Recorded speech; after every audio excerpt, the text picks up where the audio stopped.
Chapter 1. Handcuffs on Christmas Eve. Christmas Eve in New York can be cheerful if you have the right kind of insulation. In our case, it was 4 brownstone walls, thick as a bank vault and twice as stubborn, and a boss who considered the outside world an inconvenience arranged solely to test his patience. The house was warm, the air was sweet with pine from the wreath. Fritz had hung on the front door, and the dining room still held the faint afterglow of a dinner that had made me forgive December for existing. Fritz Brenner, who could have coaxed flavor out of shoe leather, had put on his private celebration, which meant there had been a roast that surrendered politely to the knife, and a sauce that made you want to write thank you notes to the cow. Wolfe had eaten with the calm concentration of a man performing a duty to civilization. I had eaten with the abandon of a man who knew better than to mention calories in the same building as Fritz. Now it was a little after 9, and the brownstone had settled into its usual nighttime pattern. Fritz was in the kitchen, running hot water and humming something that sounded like a hymn that had decided to become cheerful in spite of itself. Theodore Horseman was upstairs with the orchids, making his rounds, checking heat and moisture like a doctor guarding rich patients. Nero Wolfe was in his red leather chair in the office, a book propped on his stomach, the lamp's circle of light treating the rest of the room as a suggestion. I sat at my desk with my feet on the corner and a pencil in my hand, not because I had anything urgent to write down, but because a pencil gives you a feeling of readiness. Also because if you sit in Wolfe's office on Christmas Eve, you may as well look professional while you are doing nothing. The street outside was quiet in that special city way, not silence, just a thinning of the noise. Somewhere down the block, a taxi horn complained half-heartedly, like it knew nobody would listen. Through the front windows, the light turned the falling snow into a swarm of slow white insects. If you are sentimental, you call it pretty. If you are practical, you call it slippery. Wolfe turned a page, the paper crisp. He almost never did unless the doorbell rang, and even then he usually left the looking up to me. The doorbell rang, it cut through the house with the authority of a judge's gavel. Fritz's humming stopped mid. Note, up above, I heard Horseman's step pause on the stairs. Wolfe's eyes moved from the book to me, not with surprise but with displeasure. As if I had arranged the interruption, I sighed, put the pencil down, and went to open the door. Inspector Kramer stood on the stoop with his hat pulled low and his coat collar turned up. The snow had dusted his shoulders and melted into dark spots. His face was red from cold and from something else, a strain that had nothing to do with weather. The street lamp made the flakes on his brim sparkle like a bad joke. Behind him, half a step back and trying to look like scenery, was a uniformed cop I did not recognize, young, square-jawed, and holding his arms stiffly as if he was afraid his hands might do something on their own. Kramer said, "Goodwin, Inspector." I stepped aside. "Come in before you freeze into an exhibit." He came in slowly, as if the house might object. The young cop followed, and when he crossed the threshold I saw what he was carrying. Handcuffs. He held them in his right hand, the chain hanging loose, the metal catching the hallway light with a cold wink. He held them the way a man holds a dead mouse. He is not sure where to throw. For a second I simply looked at them. I have seen cuffs plenty of times, usually on someone else. They belong to a certain kind of scene, and that scene is not supposed to happen on West 35th Street, not in our hall with Fritz's wreath, and the smell of roast still in the air. Kramer took off his hat. He did it as if the hat weighed 50 pounds. His eyes met mine, then slid away. "Archie," he said, and when he used my first name I knew something had gone wrong in the machinery of the universe. "I got to talk to Wolfe. He's in the office." I kept my voice casual because that is what you do when your throat is trying to tighten. "You brought jewelry." Kramer glanced at the cuffs and his jaw clenched. "Put them away, Dolan," he told the uniformed cop. The kid's ears reddened. He shoved the cuffs into his coat pocket like he was embarrassed. They existed. Kramer looked back at me. "Archie, I'm sorry." That stopped me more than the handcuffs. Kramer and apologies do not usually share the same room unless someone has been hit by lightning. I led them into the office. Wolfe was still in his chair, book now closed, his eyes fixed on the doorway, with a glower that could have curdled milk. The lamplight gave his face the deep sculpted look it gets when he is angry, but deciding how best to express it. His hands rested on the chair, arms broad and still. "Inspector Kramer," Wolfe said. His voice was level, but the words were not a greeting so much as an accusation. "This is an odd hour for you to display your lack of manners." Kramer stepped inside and stopped, just past the rug edge, as if he respected the boundary in spite of everything. The uniformed cop hovered behind him, uncertain. Wolfe's eyes moved to the young cop. "And who is your companion, Inspector, a decoration?" Kramer cleared his throat. "This is Officer Dolan. He's with me." "An astonishing revelation," Wolfe said. "Mr. Goodwin, relieve the officer of his presence.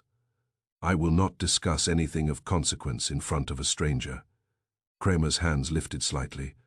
"Palms out, no. Wolfe, he stays." Wolfe's eyes narrowed. "Then you may go." "We can't." Kramer's voice was rough. He looked at me for a moment, then back at Wolfe. "Nero, I'm sorry I am, but I got orders."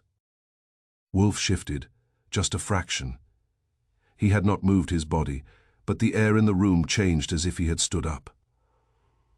"Orders," he said softly. "From whom?" "From the district attorney's office."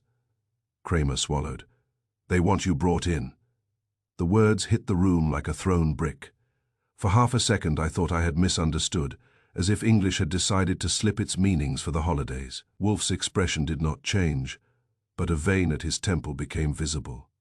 "Brought in," he repeated. Kramer nodded once. He did not like doing it. A man was murdered this afternoon. Wolfe's eyes remained on Kramer, steady and cold. "A man is murdered every afternoon, Inspector, if one consults your city's statistics.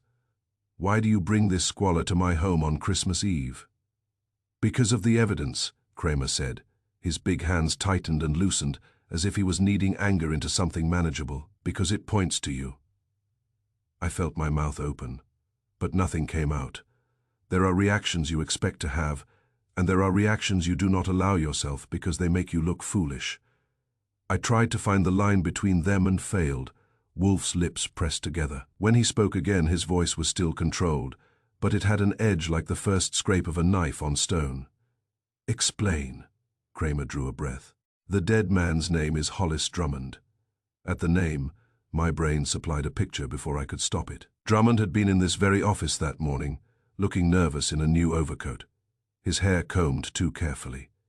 He had hands that fidgeted with his hat brim like it was a pet that might run away. He had the face of a man who slept with a ledger under his pillow. He was not a friend, not even an acquaintance. He was a client, which in our line of work can be worse. Wolfe said, "Mr. Drummond was here." He consulted me. "That is not a crime." "No," Kramer said. "But he was killed around 3 o'clock in the afternoon, stabbed. In his office on 47th Street. No sign of forced entry. No wallet taken. The only thing missing, as far as we can tell so far, is some papers." Wolfe's eyes flicked to me for a fraction, then back to Kramer. "And you conclude that I stabbed him with my own hand?" "I didn't say that." Kramer's voice tightened.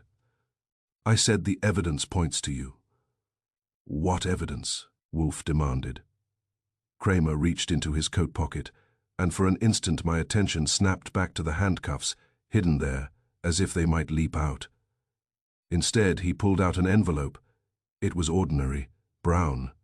The kind used for documents. He held it between thumb and forefinger, as if it were contaminated. He said, "This was found in Drummond's right hand." Wolfe's eyes went to the envelope and stayed there. He was clutching it. "Yeah."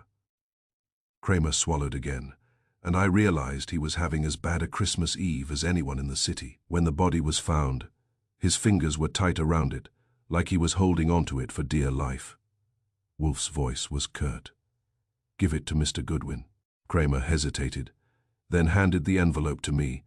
It felt heavier than paper should. I took it to my desk, slit it carefully with my letter opener, and drew out the contents. A receipt. I stared at it for a full second before my eyes allowed themselves to focus on the details. White paper, the kind Wolfe uses, with our address and telephone number printed at the top. Typed text beneath, received of Hollis Drummond, the sum of $1,000 as a retainer for services to be rendered. And at the bottom, in bold black ink, the signature Nero Wolfe, not a typed name, not a stamp, a signature. I heard my own breath, sharp and stupid in the quiet. My hands held the receipt, and it was suddenly the most dangerous piece of paper in New York. I looked up at Wolfe. He was staring at the receipt, as if it were an insect pinned to glass. Kramer said, "It's your paper, your receipt, your signature. It was found in the dead man's hand. That looks bad. That looks forged," Wolfe said. "Maybe," Kramer snapped. The strain had finally shoved him into irritation. "But we got other things. Drummond told somebody he was meeting you today. He told his secretary he had to see the man who could fix it. He left this morning and came back around lunch. He was jumpy. Around 2:30 he told her to hold calls. He was expecting somebody. Then she hears a thump, goes in later, finds him dead." Wolfe's voice stayed icy. "And she imagines the murderer to be myself." "No," Kramer said. "She says she saw a big man come in, big enough." I almost barked a laugh and swallowed it. Wolfe was big, no question. He could have been used to plug a door in a flood, but he does not move fast, and he does not go out unless the city is on fire. And even then he might send me with a bucket. Wolfe's eyes narrowed. "Did she see his face?" "She saw him from the side," Kramer admitted. "He had a hat on, a scarf. But she says he was tall, heavy, and he walked like he owned the place." Wolfe snorted. That description would apply to every prosperous butcher in Manhattan. Kramer's shoulders lifted and fell. "All right, but there's the receipt, and there's something else." He glanced at the uniformed cop behind him, and I saw the kid stiffen. Kramer said, "Archie, where were you this afternoon?" I blinked. "Out mostly. I ran an errand for Wolfe." "What errand?" Kramer demanded. Wolfe's head turned a fraction. "Inspector, you will address your questions to me." Kramer ignored him. "What errand, Archie?" I felt Wolfe's eyes on the side of my face. I said, "I went to see a fellow named Manny Sloan at his place on 9th Avenue. Wolfe wanted some background on him. I talked to him. Then I stopped at a corner shop to pick up something. Then I came back." "Why?" Kramer's voice was low. "Because somebody says they saw Wolfe's car on 47th around 3 o'clock. That hit me in a different place. The receipt was paper. A sighting was smoke, easily blown away, but a car is steel and rubber and habit. Wolfe's car is a creature of routine, like Wolfe himself. It leaves the curb only when I tell it to, and it is usually with me behind the wheel," I said. "Wolfe's car doesn't go anywhere unless I take it, and I didn't take it to 47th. Kramer nodded once, but his eyes were hard. "That's what you say. But the witness is a traffic cop. He remembers the plate because he had it in his book last month for parking too close to a hydrant. He saw it today. He swears to it." I turned my head slowly to look at Wolfe. Wolfe's face had gone very still. His hands gripped the chair arms, not in panic, but in contained fury. When he spoke, his voice was measured, every syllable placed carefully, as if he was laying bricks. "Inspector," he said, "you have entered my home after dinner, on Christmas Eve, with an officer carrying handcuffs. You offer an absurd accusation, supported by a forged receipt, and the unreliable perception of a traffic policeman. You then interrogate my assistant. This behavior is not merely insolent, it is grotesque." Kramer's face tightened. "Wolfe, I don't like it any more than you do, but I got orders. The district attorney wants you downtown tonight. They want you in a room. They want your statement." Wolfe began to rise. It was not fast. Wolfe does not do fast. It was slow, deliberate, and terrifying. The chair seemed to release him reluctantly. He came up to his full height, filling the space, his eyes boring into Kramer's like drills. For a heartbeat, nobody moved. The uniformed kid's hand hovered near his pocket, where the handcuffs lived like a threat. Kramer stood his ground, but I saw sweat on his upper lip, and it had nothing to do with the heat. Wolfe said, "I will not go." Kramer's voice cracked a little. Nero, don't make this worse. Wolfe's hand lifted, palm down, as if pressing the air into submission. You will listen, Mr. Drummond engaged my services this morning. He paid a retainer. I gave him a receipt. I did not visit him on 47th Street. I did not leave this house after 1 o'clock. Mr. Goodwin returned at approximately 4:20. Fritz Brenner and Mr. Horseman are in this house, and can confirm my presence. Your accusation is idiotic. Tell it to the district attorney, Kramer said. But his eyes flicked to the stairs, and I knew he was thinking about Fritz and Horstman and the mess it would be to drag Wolfe out past the wreath on the door. Wolfe leaned forward slightly. Inspector, if you attempt to place handcuffs on me in my own office, you will regret it for the remainder of your career. I had to step in, not because Wolfe could not handle himself, but because the picture of Wolfe in cuffs was something I could not allow my mind to finish. I said, Kramer, hold it. If the district attorney wants Wolfe, fine. But you know as well as I do how this ends. You haul him in. He refuses to answer anything but his name and address. The newspapers get wind of it, and by morning you have every crank in the city calling your office to congratulate themselves. Meanwhile, the real killer gets Christmas dinner at home. That what you want? Kramer's eyes cut to me, and for a second his face softened with relief, as if he was glad somebody else was willing to talk like a human being. Then it hardened again. What I want don't matter. What matters is the evidence in front of me, Wolfe said. The evidence is a fabrication. Then prove it, Kramer said, and his voice rose, frustration spilling out. Prove it, Wolfe. You're the smartest man I know, and right now I need you to be smart in a way that helps me. Because if I go back downtown empty-handed, I'll have the district attorney on my neck and I'll have reporters camped on your stoop. I'm trying to do this without making it a circus. Wolfe's nostrils flared. He turned his head toward me. Mr. Goodwin, retrieve my receipt book. I hesitated, then went to the desk drawer, where Wolfe keeps certain supplies, and pulled out the small bound book of receipts. He uses it rarely because most arrangements involve checks, but he insists on proper documentation when cash changes hands. He says civilization depends on records. I brought it to him. Wolfe took it with fingers that did not tremble. He opened it to the place where today's receipt should be. I watched his eyes move down the page. I watched his jaw tighten. He looked up at me. Mr. Goodwin, he said softly, the carbon copy is missing. I felt the floor tilt under my feet. The book had the stubs numbered, each with a carbon copy behind it. Wolfe had written out Drummond's receipt and torn the original free. The carbon copy should still be there, a pale mirror. It was not. Kramer leaned forward. What? Wolfe held the book out, not to Kramer, but to me, as if forcing me to share the insult. This morning I wrote the receipt. I tore out the original. As is proper, I did not remove the carbon copy. It has been removed. I stared at the blank place, the torn edge. It had been done neatly, with the patience of someone who had time and no fear of being caught. My mouth went dry. That means somebody's been in your desk. Wolfe's eyes blazed. In my desk, in my office, in my home. Kramer exhaled through his nose. Now we're getting somewhere. Wolfe's head snapped toward him. Do not congratulate yourself, Inspector.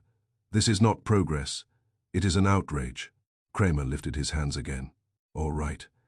Outrage later. Right now, I got to do my job, Wolfe. With that carbon missing and that receipt found in the dead man's hand, you see what I got? You can come in calm and talk, or I can do it the hard way. Wolfe stood rigid, then slowly lowered himself back into his chair, as if sitting was the only way to keep from erupting. When he spoke, his voice had regained its precise calm, the kind he uses when he is deciding where to cut. Inspector, he said, I will not go downtown. You may inform the district attorney that I am indisposed. If he insists, he may send a representative tomorrow, afternoon, when I have finished my orchid routine.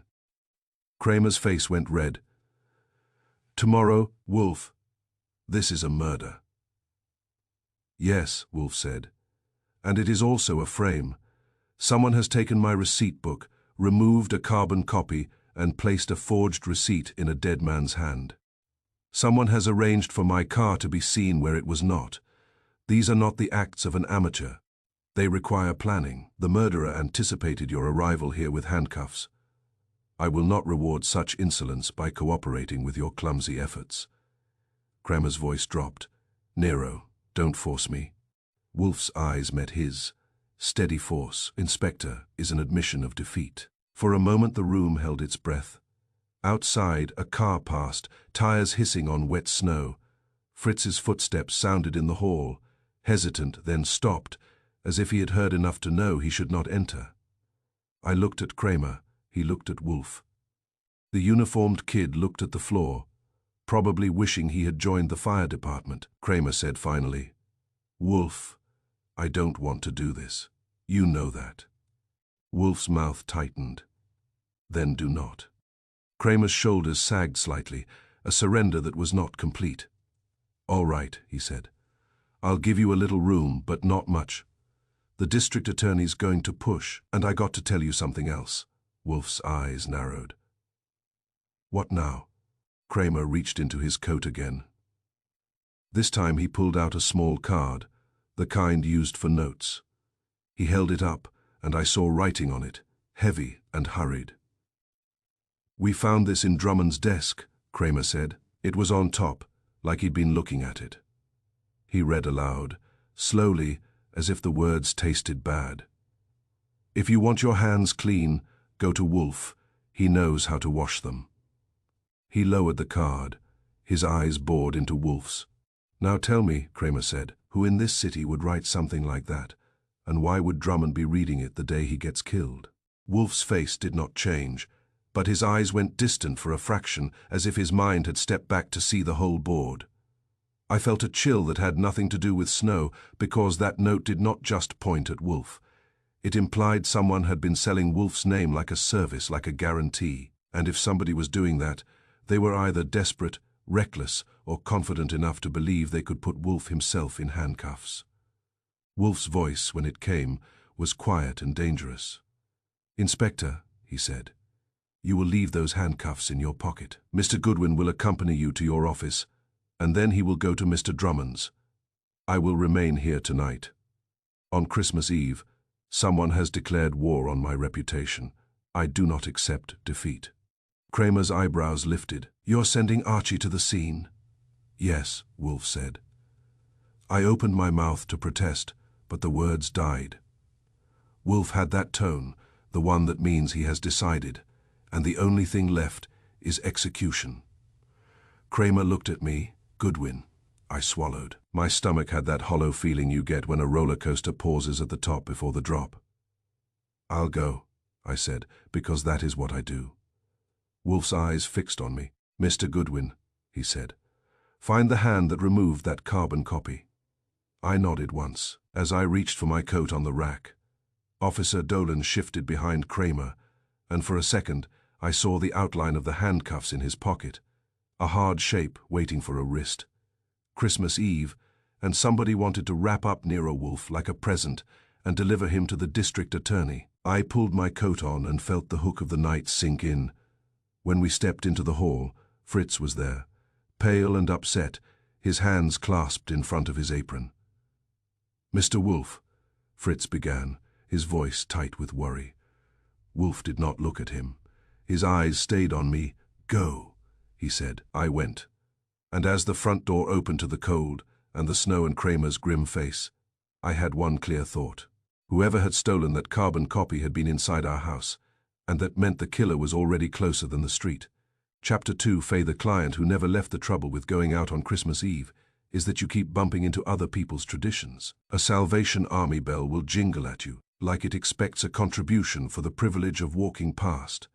A drunk will sing carols with the same spirit he uses for insulting cab drivers. A cop will look at you as if you personally scheduled crime for the holiday. Kramer drove, which was a mercy, because I had enough on my mind without steering through snow and bad intentions. His big hands gripped the wheel, and the streetlights made his face look carved out of brick. Officer Dolan sat in back, quiet as a church mouse who had seen the cat. We went first to the homicide bureau, because Kramer said he had to show somebody in authority that he had at least tried to drag Nero Wolfe downtown. The lobby smelled of wet wool and old paper. A lieutenant behind a desk looked up, saw Kramer, saw me, and decided he had already had enough Christmas. Kramer took me into a side room, shut the door, and said, "All right, Archie, I'm cutting you some slack because I know you, and because I don't want a mess, but I need something solid." "You will get it," I told him. "If you keep your cuffs in your pocket and your mouth shut where reporters can hear." He made a noise that was not agreement and not refusal. "The day wants Wolfe." "The day can want a pony," I said. "Right now you have a murder, a forged receipt, and a car sighting. That adds up to annoyance, not proof." Kramer leaned against the table. "We got a dead man, and we got Wolfe's name all over the place. That's more than annoyance." I said, "Before we go any further, you're going to do me a favor. You're going to tell me why you called him Hollis Drummond in my office." Kramer's eyes flicked, guilty as a boy with jam on his fingers. "Because I didn't want to say the real name in your house. Not with Fritz in the hall and Horseman upstairs, and whoever else might be listening. Bennett's name carries weight, and if it got out fast, the papers would have a field day." So there it was, neat as a filing card. "Harold Bennett," I said. Kramer nodded once. "Harold Bennett." I whistled softly because you could not help it. Harold Bennett was not a man you expect to see with a knife in his ribs. He was one of those men who made a comfortable living by never sweating in public. He had been counsel for a chain of investment firms, then a vice president, then a director on boards that had nothing to do with real work. He wore good suits and small smiles. He was on committees that decided how other people should behave. I said, "Bennett came to us this morning." "Yes, under a different name." Kramer's voice tightened.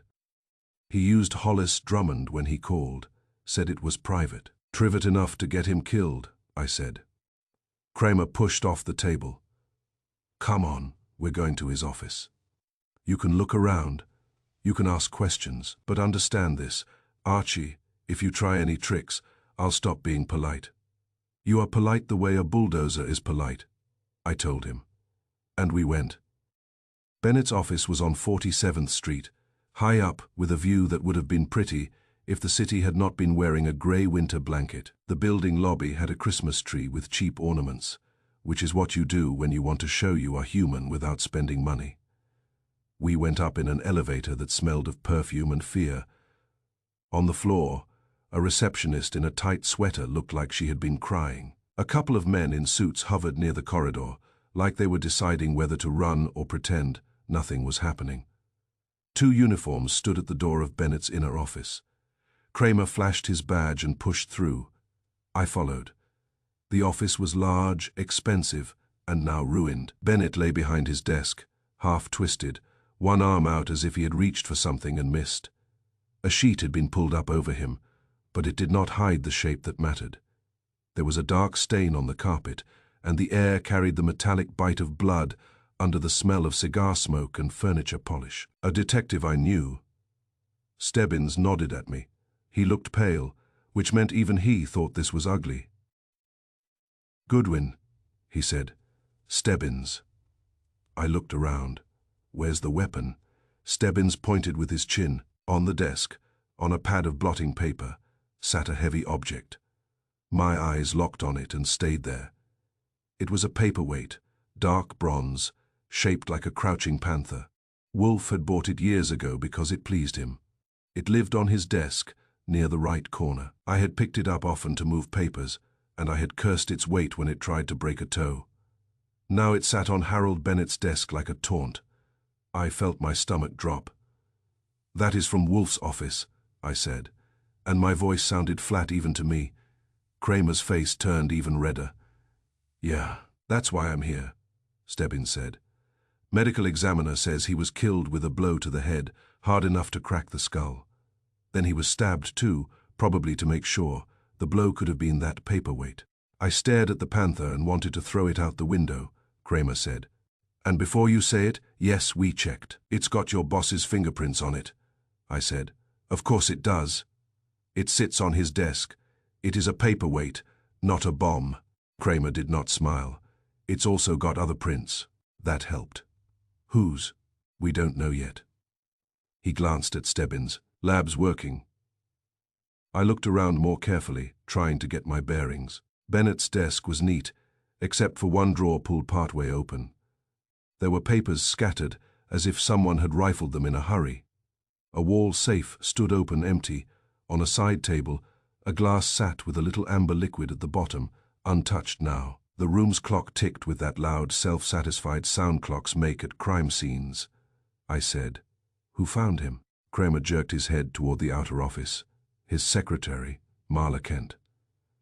"Let's talk to her," I said. We went out. Marla Kent sat at her desk with a coat wrapped around her shoulders. She had the look of a woman who had been holding herself together by pinching a nerve somewhere and was afraid to let go. Her eyes were red, but they were sharp. Kramer introduced me, which was a surprise, but maybe he thought it would keep her from suing the department later. I said, "Miss Kent, I'm Archie Goodwin. I work for Nero Wolfe. I'm sorry about Mr. Bennett." Her mouth tightened. "I don't want sympathy. I want to know who did it." "Then help me," I said. "You saw him today." She nodded quickly. "He was here all day. He left in the morning, came back around noon. He was angry. He never gets angry. Not like that. He slammed the door and told me nobody gets through unless he says so." "Did he say where he went?" I asked. "He said he had gone to see a man who could fix it." She swallowed. "He did not say the name, but when he came back, he had that receipt." She pointed to an evidence bag on a chair where the paper that had been in Bennett's hand lay sealed in plastic. I said, "Did you see him meet anyone this afternoon?" Her eyes darted toward Kramer, then back to me. "Around 2:30 he told me he was expecting someone. He told me to hold calls. I heard the elevator and then footsteps in the corridor." "Did you see the person?" I asked. She hesitated. "From here, I can see part of the hall. The man who came in was large, heavy. He had a hat and a scarf. He did not look at me. He walked like he belonged." Kramer said, "Tell Goodwin what you told me about what you heard." Miss Kent's hands tightened on the coat. I heard Mr. Bennett raise his voice, not shouting, but sharp. He said, "You think you can threaten me in my own office?" Then the other voice said something low. I could not make out the words. Then I heard a thud. "A thud," I repeated. She nodded, swallowing. I got up. I went to the door, but Mr. Bennett had told me not to interrupt. He did that sometimes when he was on the phone. I stood there for a moment, and then it was quiet. I thought maybe he had dismissed the visitor and did not want to see me. I went back to my desk. Kramer said, "Then you didn't see the visitor leave?" "No," she said, and her voice shook. "I didn't. That's the terrible part. I must have missed it," I said. "How long after the thud did you go in?" Her face pinched. "Maybe 15 minutes. I called in once and he did not answer. I knocked. Still nothing. I opened the door and found him." Her eyes filled again, but she blinked it away. He was on the floor. His head was bleeding. I screamed and ran out. "That's all," I said. "Did Mr. Bennett have any visitors this morning besides the man he went to see?" "No," she said. "He had calls. He had meetings on the phone. No one came in, not until this afternoon." Kramer cut in. "And you told me you heard him say something about threats." Miss Kent nodded quickly. "Yes." He sounded furious. "Like he was talking to someone he hated." I said, "Did Mr. Bennett ever mention Nero Wolfe to you?" Her lips thinned. He never mentioned that name, but I looked it up after the police arrived. I wanted to understand. He went to see him, and then he came back with that receipt, and then a large man came and threatened him. It fits. I looked at Kramer. He looked pleased with himself, which is what a man looks like when his theory is getting fed. I said, "Miss Kent, did you notice anything odd today? Anything out of place?" She frowned, thinking, there was one thing. When Mr. Bennett came back at noon, he was carrying his briefcase. But it looked lighter. He kept checking it like he expected something to be inside. He went into his office and closed the door and stayed there. When he came out, he asked me if anyone had been at his desk. I said no. What did he say? I asked. He said good, then I still have time. Then he went back in and called someone. He was calmer after that, like he had decided on a plan. That was something. It was the kind of thing Wolfe would call a pivot point. I stored it, I said. Thank you, Miss Kent. You've helped.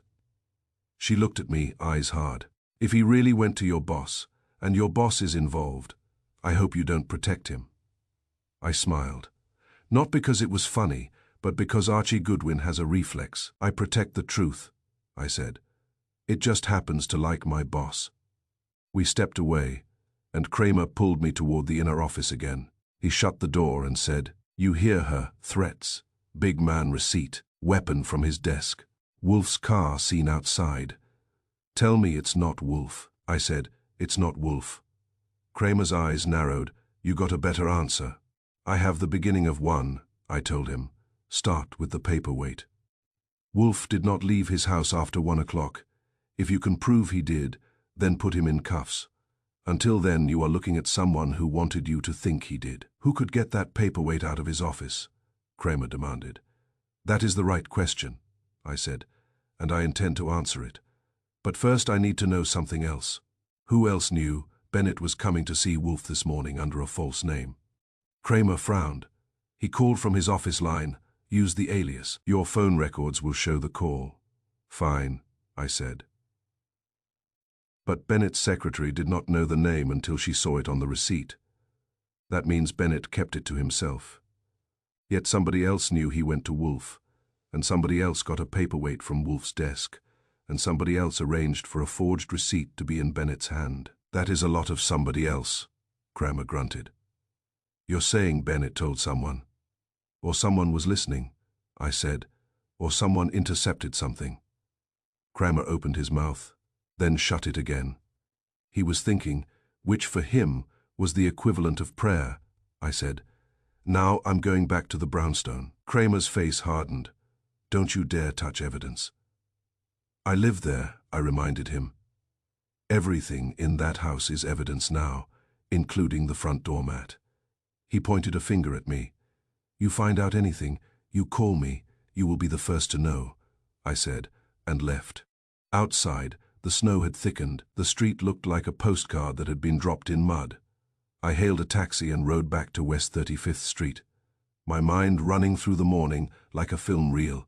Harold Bennett, disguised as Hollis Drummond, comes to see Wolfe. He leaves alive and angry according to the outline Wolfe would later give, and which I had not yet heard. He goes back to his office. He ends up dead. The murder weapon is from Wolfe's desk. Someone had been in our office. Someone had been close enough to Wolfe to take a carbon copy out of his receipt book. Someone had been close enough to his desk to take a paperweight. Someone had then carried it across town, killed Bennett with it, and left it in plain sight. That last part mattered. Leaving the paperweight behind was not necessary. It was an advertisement. I paid the cab and went up our stoop. The wreath on the door looked cheerful and ignorant. I let myself in. Fritz was in the hall, waiting, coatless but tense. He had the posture of a man expecting bad news and trying to stand tall enough to meet it.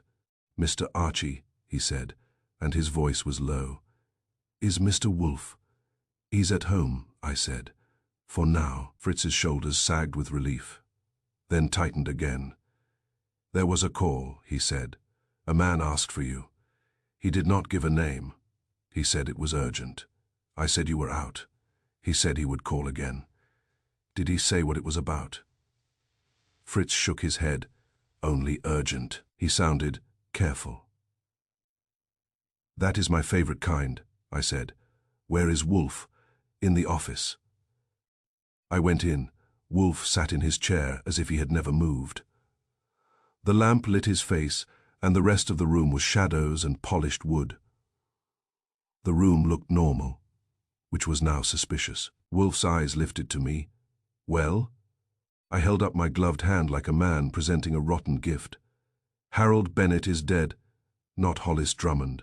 That was his alias. Wolfe's lips tightened. I inferred as much from Inspector Kramer's evasions. His skull was cracked, I said, with your paperweight. For a second the air changed. Wolfe did not flinch, but his eyes narrowed, and his chin lifted as if he had been slapped. My paperweight, he repeated. It was sitting on Bennett's desk when I saw the body, I said. Kramer says it has your prints. It also has other prints. Miss Kent, Bennett's secretary, heard Bennett say, "You think you can threaten me in my own office?" She says the visitor was large, hat and scarf. She did not see him leave. Wolfe's hands tightened on the chair arms. This is elaborate. It is also personal, I said. That paperweight did not walk over there by itself. Wolfe's eyes moved to his desk, to the spot where the panther should have been. The empty space looked obscene. Report precisely, Wolfe said. So I did. I told him about the office, the open safe, the scattered papers, the amber in the glass. I told him what Miss Kent had said about Bennett checking his briefcase and asking if anyone had been at his desk. I told him about the note Kramer had read in our office, about washing hands clean. Wolfe listened without interruption, his face composed, but his eyes hard. When I finished, he said, "Mr. Bennett came here at 10:20 this morning." I blinked. You remember the minute.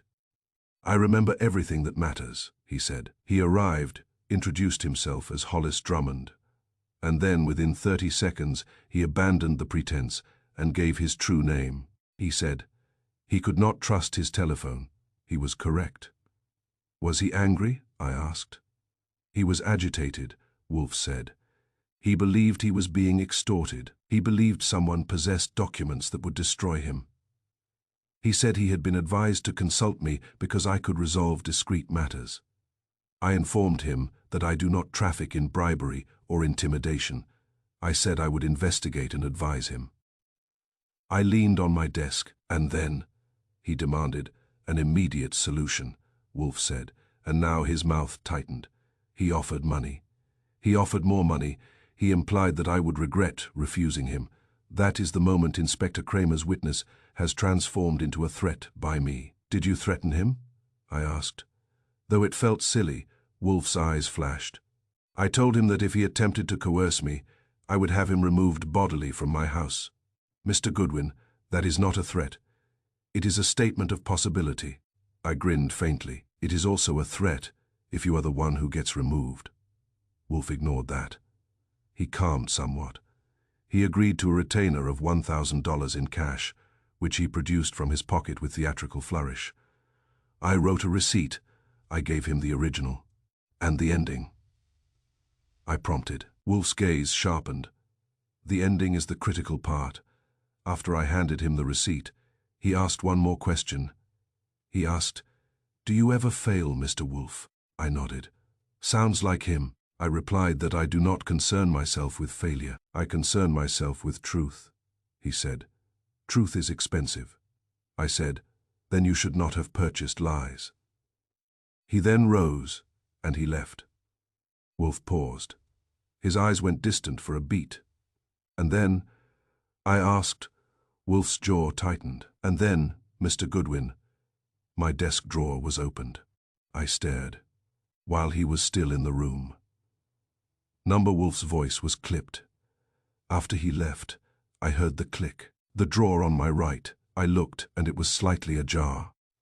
Cold slid under my collar. You're saying Bennett stayed behind? No, Wolfe said. Bennett left. I saw him walk to the door. I heard the front door close. Fritz saw him go. Bennett did not remain. Someone else remained. I felt my skin prickle. In the office. In this house, Wolfe corrected. In my house, after Mr. Bennett departed, there was a presence. Someone had been in the room besides Mr. Bennett and myself. I looked toward the hall instinctively, as if I might see that presence lingering politely by the hat rack. What did you do? I asked. Wolfe's eyes narrowed, irritated at himself. I rose. I inspected the drawer. Nothing appeared missing. I concluded that I had misheard, or that the drawer had shifted. I returned to my chair. That is an error I seldom make. Did you check the receipt book then? No, Wolfe said. I did not anticipate that someone would remove a carbon copy later. I did not anticipate that someone would carry my paperweight into the world to use as a cudgel. I exhaled slowly. All right. If someone stayed behind, how? They did not come down the stairs. Fritz would have seen them. Wolfe's eyes moved to the corner of the room where the door to the hall stood. This house has many places a person can be unseen. There is the basement. There are the back stairs. There are closets.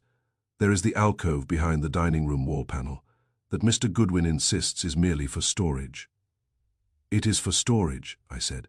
For secrets. Wolfe's mouth tightened, but he did not waste time denying it. You will inspect the house. I will, I said. But first, there's something else Miss Kent heard Bennett say. You think you can threaten me in my own office. If Bennett left here angry, that line fits him. But it also fits someone who wanted it to fit. Someone imitating you could have pushed him into saying it. Wolfe's eyes sharpened. An imitation. Big man. Hat, scarf, I said. Someone could pad a coat. Someone could walk heavy. Someone could keep their face hidden. But to pull it off, they would need one more thing. Wolfe's eyes narrowed. What? Your voice, I said. For a moment Wolfe was still. Then his lips thinned. Yes. I went to the door and called softly, Fritz. Fritz appeared in the hall almost at once, as if he had been hovering.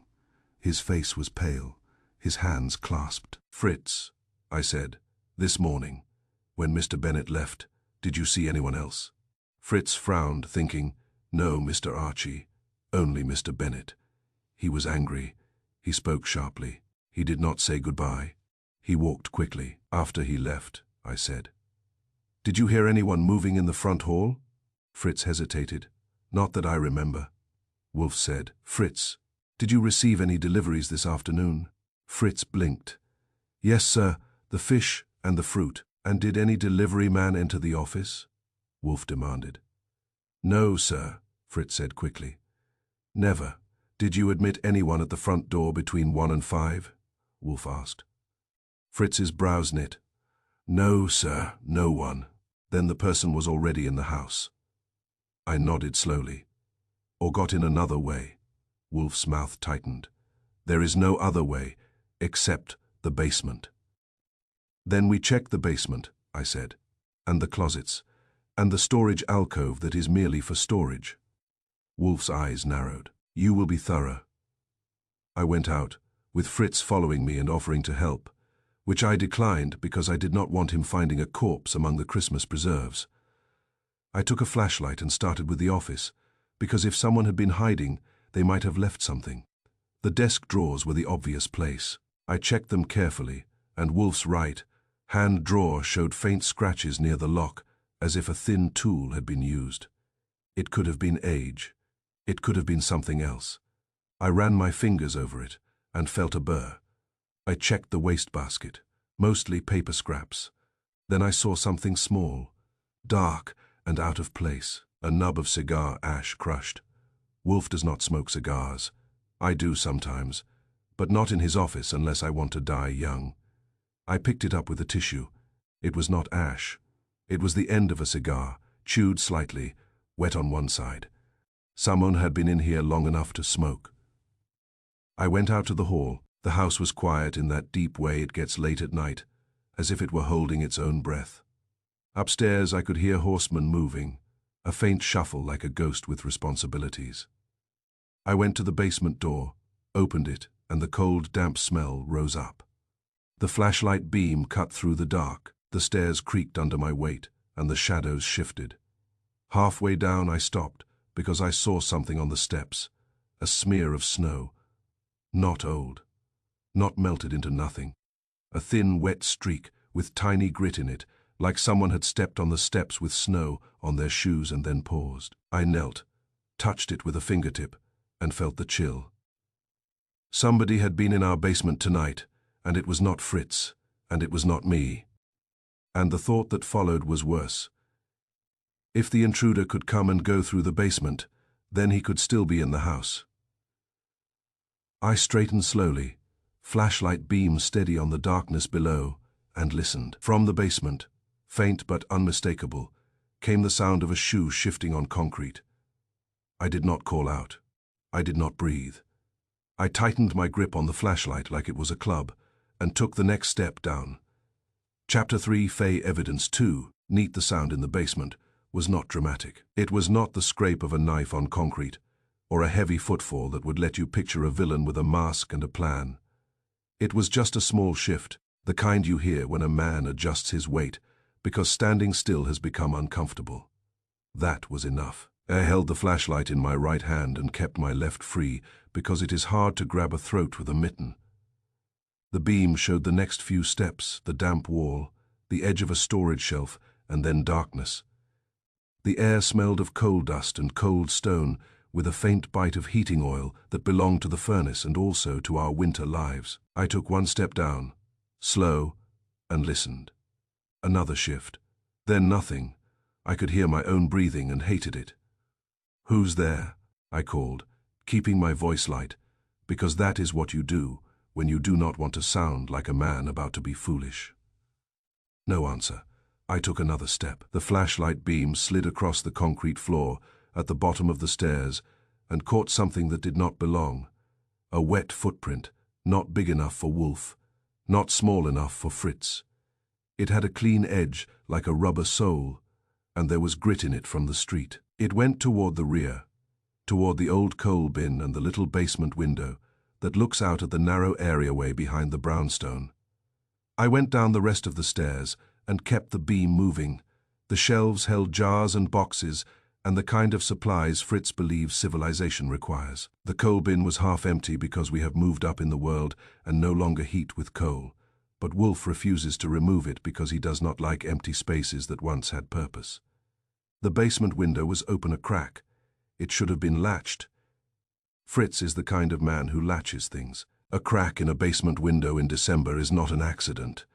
It is an invitation. The beam caught a smear of snow on the sill, and a thread of dark cloth snagged on the latch like a careless signature. He stood there for a second and let the shape of it settle in my head. Someone had been in our house. Someone had come up from the basement or gone down to it, and they had used that window as an exit. The sound I had heard was not the intruder waiting to fight me. It was the intruder deciding the game had changed and slipping away. I leaned in, careful, and looked out. The areaway was narrow and shadowed, the snow falling into it in soft white layers. The alley gate at the back was closed, but the lock hung loose, and I could see the line where it had been cut clean. Clean meant tools. Tools meant planning. I straightened and backed away from the window. I did not like being bent over in a basement with my head full of questions and my rear end offered to the unknown. I followed the footprints a few feet and found what I half expected and half dreaded. Another footprint, then none.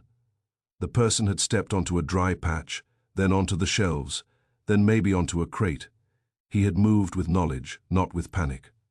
On the floor near the coal bin, I found the second thing, a cigar tip. Not a cigarette, not a pipe scrap, but the chewed end of a cigar. Damp on one side, pressed into the concrete with deliberate contempt. The wrapper was dark and oily, the smell faint but rich, the kind of cigar a man buys to show he can. I picked it up with a scrap of paper and tucked it into my pocket.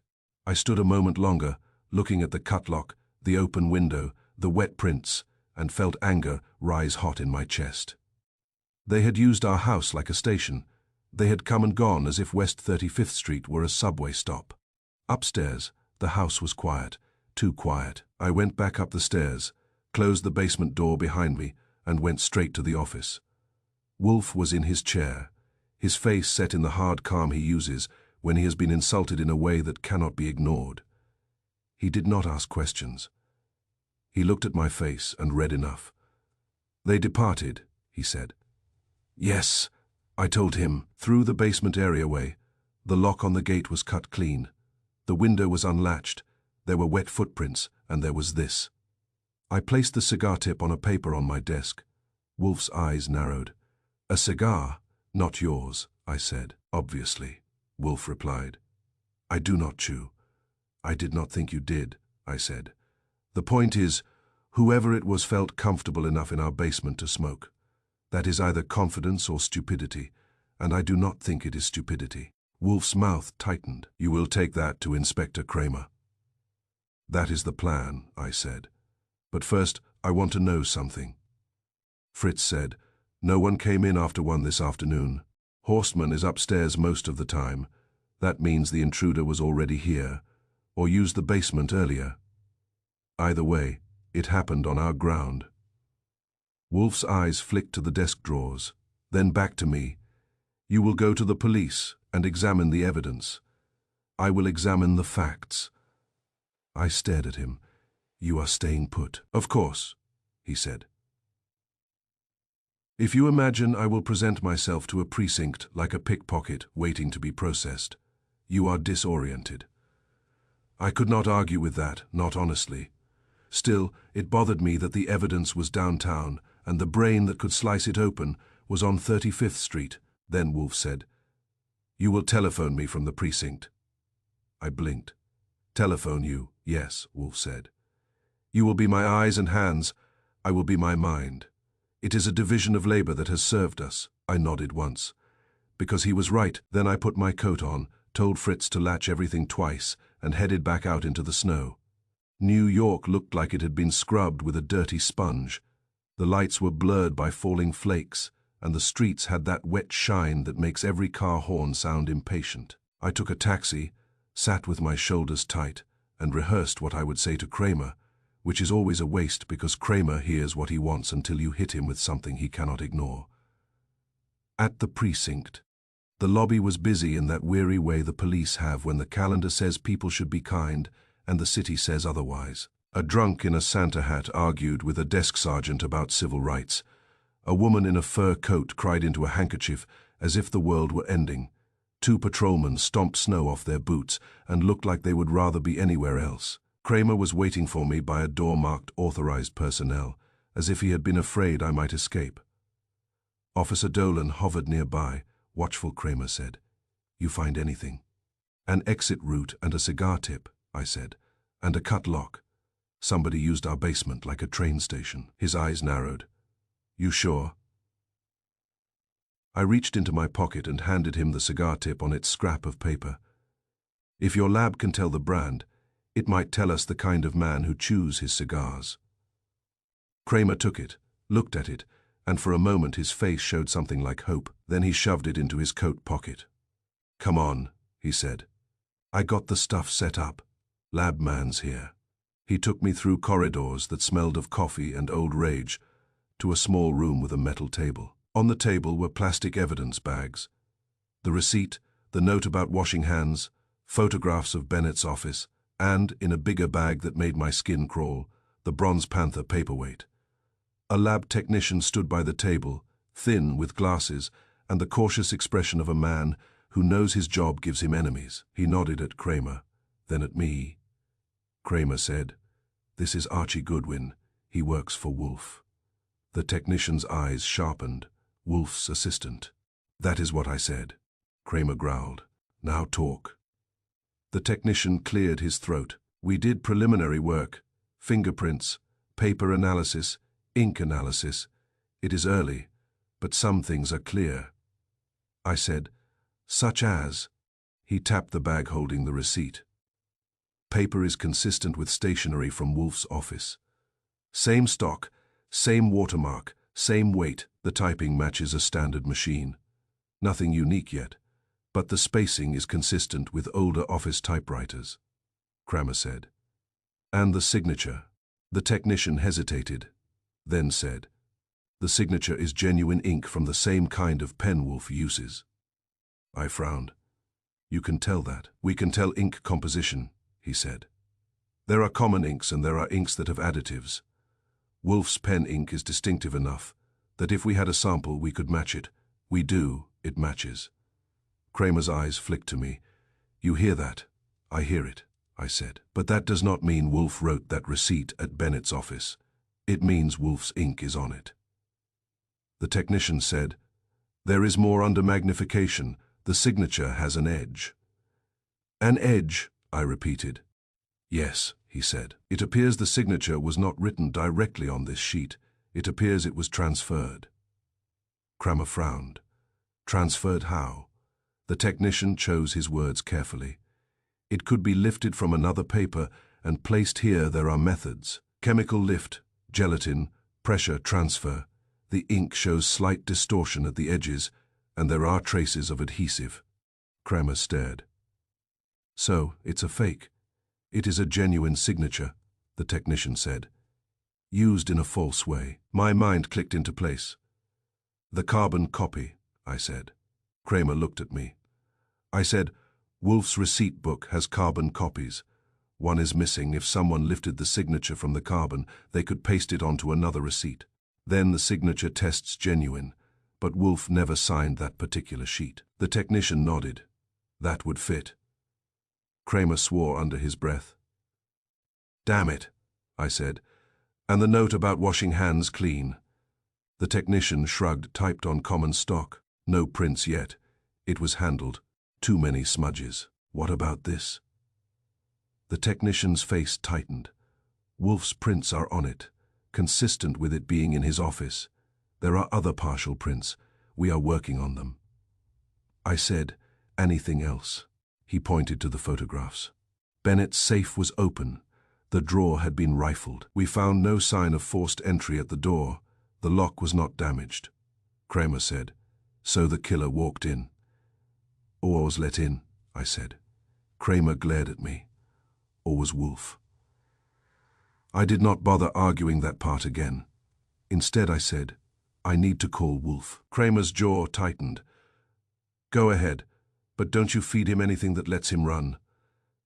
I looked at him. You mean, besides the fact he never goes anywhere? He did not laugh. He motioned toward a phone on the wall. I picked it up, dialed our number, and waited while it rang. Wolfe answered on the second ring. Yes, I said. I am at the precinct. Of course you are, he replied. Proceed. I said. The lab technician reports the receipt paper is from our stock. The ink in the signature matches yours, but under magnification, the signature shows transfer marks, edge distortion, and traces of adhesive. It looks like your genuine signature was lifted from another paper and placed on this receipt. There was a pause, not from surprise, but from Wolfe arranging it in his mind. Excellent, Wolfe said calmly. That is the phrase, Mr. Goodwin. Evidence too neat is a confession of contrivance. Kramer leaned in, listening like a man eavesdropping on his own headaches. Wolfe said, the signature was lifted from the carbon copy. That is what I said, I replied. The carbon copy is missing from your receipt book. Yes, Wolfe said. Now you will confirm another point. Ask the technician whether the typing on the receipt matches the impression on the paper. I blinked. The impression, yes, Wolfe said, impatient now. Typed letters press into paper. A transferred signature would not align with the typing impressions. I turned to the technician. Can you check the typing impression? He looked uncertain, then nodded and took the receipt bag, turned it under the light and examined it as if it were a map. He said, the typing has pressure impressions. The signature does not share the same pressure pattern. It sits on top differently. I spoke into the phone, confirmed. Typing impression and signature pressure do not match. Wolfe said, good, now the paperweight. I said, your prints are on it, and other partial prints. It was in Bennett's office, likely used to strike him. Wolfe's voice stayed steady. That object should never have left my desk. No, I said, which means it was taken from the brownstone and carried there, Wolfe said. The person who took it had access to my office. Yes, I replied, and that is the problem. Wolfe's voice sharpened. Mr. Goodwin, you will reconstruct today precisely with times. There will be a gap. I frowned. A gap. There is always a gap, Wolfe said, when a plot is executed within a household. It depends on an interval when attention is elsewhere. Find the unaccounted hour. I looked at Kramer, who was staring as if he wanted to grab the phone and argue with logic. Then I said, all right, I will reconstruct. But Wolfe, there is something else. There was a sound in our basement. I went down. The areaway gate lock had been cut clean. The basement window was unlatched. Wet footprints. Someone left by the rear. Kramer stiffened. Wolfe said, "So the intruder used the basement?" "Yes," I said, "and left a cigar tip." I gave it to Kramer. "The intruder chews cigars." Wolfe's voice did not change, but the words came colder. "They were in my house and they smoked." "Yes," Wolfe said. "That narrows the temperament. It is a person who enjoys arrogance," I said. "So do you, boss." There was a pause. Then Wolfe said, "I employ it, honestly. Now return immediately and reconstruct the day." I hung up, Kramer said. "So Wolfe's telling you the signature was lifted?" "He is telling me you have a frame," I said. "And he is telling me to find the time when it was done." Kramer's face was sour. "A frame doesn't mean he didn't do it." I looked at him. "Do you really believe Wolfe went to Bennett's office, hit him with a paperweight, stabbed him, and then came home in time for dinner, all without leaving the house, and arranged a fake transfer signature just to amuse himself?" Kramer did not answer. He waved his hand. "Get out of here. Go do your reconstruction, but if Wolfe tries to bolt, I'll be there with cuffs." "He does not bolt," I said. "He sits." I left the precinct and went back to West 35th Street. The snow had eased into a fine, soft fall, the kind that makes the city look clean from a distance and filthy up close. The brownstone stood solid and dark, the wreath on the door still cheerful as a lie. Inside, Fritz met me in the hall with worry in his eyes. "Mr. Archie," he said, "is there news?" "Yes," I told him. "And none of it good. Where is Wolfe?" "In the office." I went in. Wolfe was back in his chair, his book closed. His eyes were alert, as if he had been reading the city through the telephone line. "Whereport," he said. I gave him the lab findings more fully, and he nodded once at each key point, as if ticking items off a list. When I mentioned adhesive traces, he looked satisfied. "Proceed to the time reconstruction," he said. "All right," I said. "First morning. You were upstairs with horsemen from 9 to 11. "Yes," Wolfe said. "The orchids require consistent attention." I nodded. Fritz was in the kitchen. "He was," Wolfe confirmed. "And I said, was in the house, but not in the office the whole time. I was upstairs briefly, then in the bathroom, then in the front room. I was not watching your desk." Wolfe's eyes narrowed. "Continue." "Bennett arrived at 10:20, I said. "Yes," Wolfe said. "How long did he stay?" I asked. Wolfe answered without hesitation. 33 minutes. "All right," I said. "That means he left at 10:50. 3 after he left. You heard your desk drawer click?" "Yes." "And you rose, checked, saw nothing missing, and sat back down," I said. "Yes," Wolfe said, and his mouth tightened at his own error. "Then what?" I asked. "I read," Wolfe said. "I thought. At 11, I went to the dining room for coffee." "Who was with you?" I asked. "Fritz," Wolfe said. "Horseman?" I asked. "He was upstairs," Wolfe said. "And where was I?" I asked, already feeling the shape of it. Wolfe's eyes flicked to me. "You were in the front room, speaking to Saul Panzer on the telephone. You did so for some time." I stared. "That was today." "Yes," Wolfe said. "You called him about Manny Sloan. You spoke for approximately 20 minutes. I frowned, thinking Saul on the phone, me pacing, Wolfe at coffee, Fritz busy. The office could have been empty. The door could have been open. Then the other thought hit, sharp and unexpected. "Fritz cleaned early today," I said. Wolfe's eyes narrowed. "Explain." "Fritz," I called, turning to the doorway. "Come in, please." Fritz appeared at once. He stood straight, hands folded, face polite and anxious. "Fritz," I said. "What time did you clean the office today?" Fritz blinked, surprised by the question. "This morning, Mr. Archie, earlier than usual." "How early?" I asked. Fritz hesitated, thinking. "Around 9, perhaps a little after. I wanted time for the dinner preparations." Wolfe's eyes sharpened. "You cleaned while I was upstairs?" "Yes, sir," Fritz said. I dusted, I straightened papers. I emptied the wastebasket. I said, "Did you handle the paperweight?" Fritz's face tightened, as if offended by the suggestion that he would mishandle anything. "Yes, Mr. Archie. I moved it to dust beneath it. I placed it back."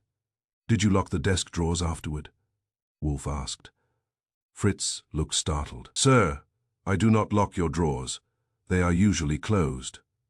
"Closed is not locked," Wolfe said. Cold now. Fritz swallowed. "No, sir, not locked." I looked at Wolfe. The pieces slid into place with a click that felt like that desk drawer. I said, "There it is." Wolfe's voice was quiet. "There is what?" "The hour," I said.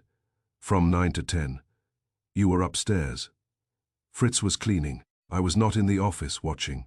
The front door was not guarded. If someone was already in the house, or could enter through the basement and come up, that is the hour they could take the paperweight, copy your signature, and set the stage. Wolfe's eyes narrowed further. "The killer's hour." "Yes," I said. "Fritz cleaned early, which means the desk was disturbed. The paperweight was moved, the wastebasket was emptied, and the office routine was not the normal one. That gave someone a chance."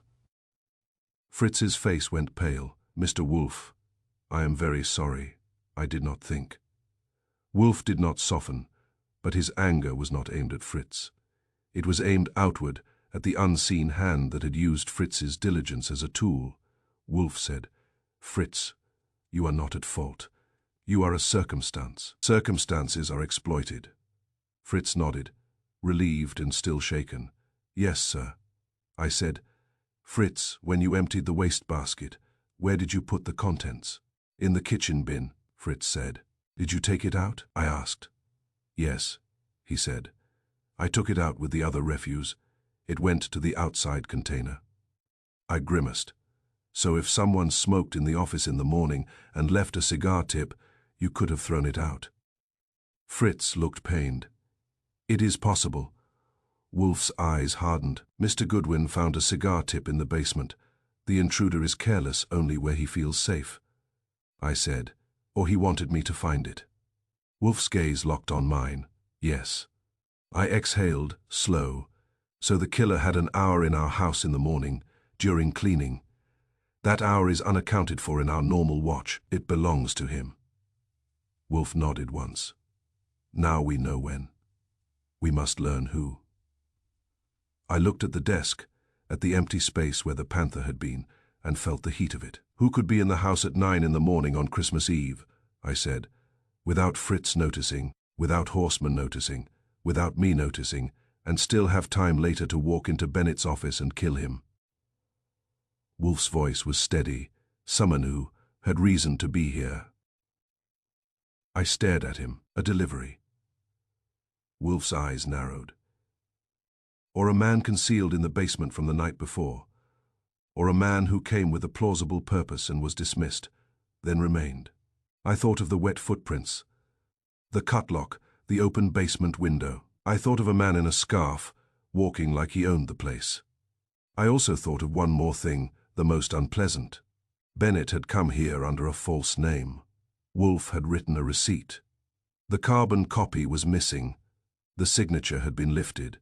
The paperweight had been stolen, and the intruder had left through our basement after I discovered him, as if he had been waiting to see whether I would notice. That meant he had been close enough to watch.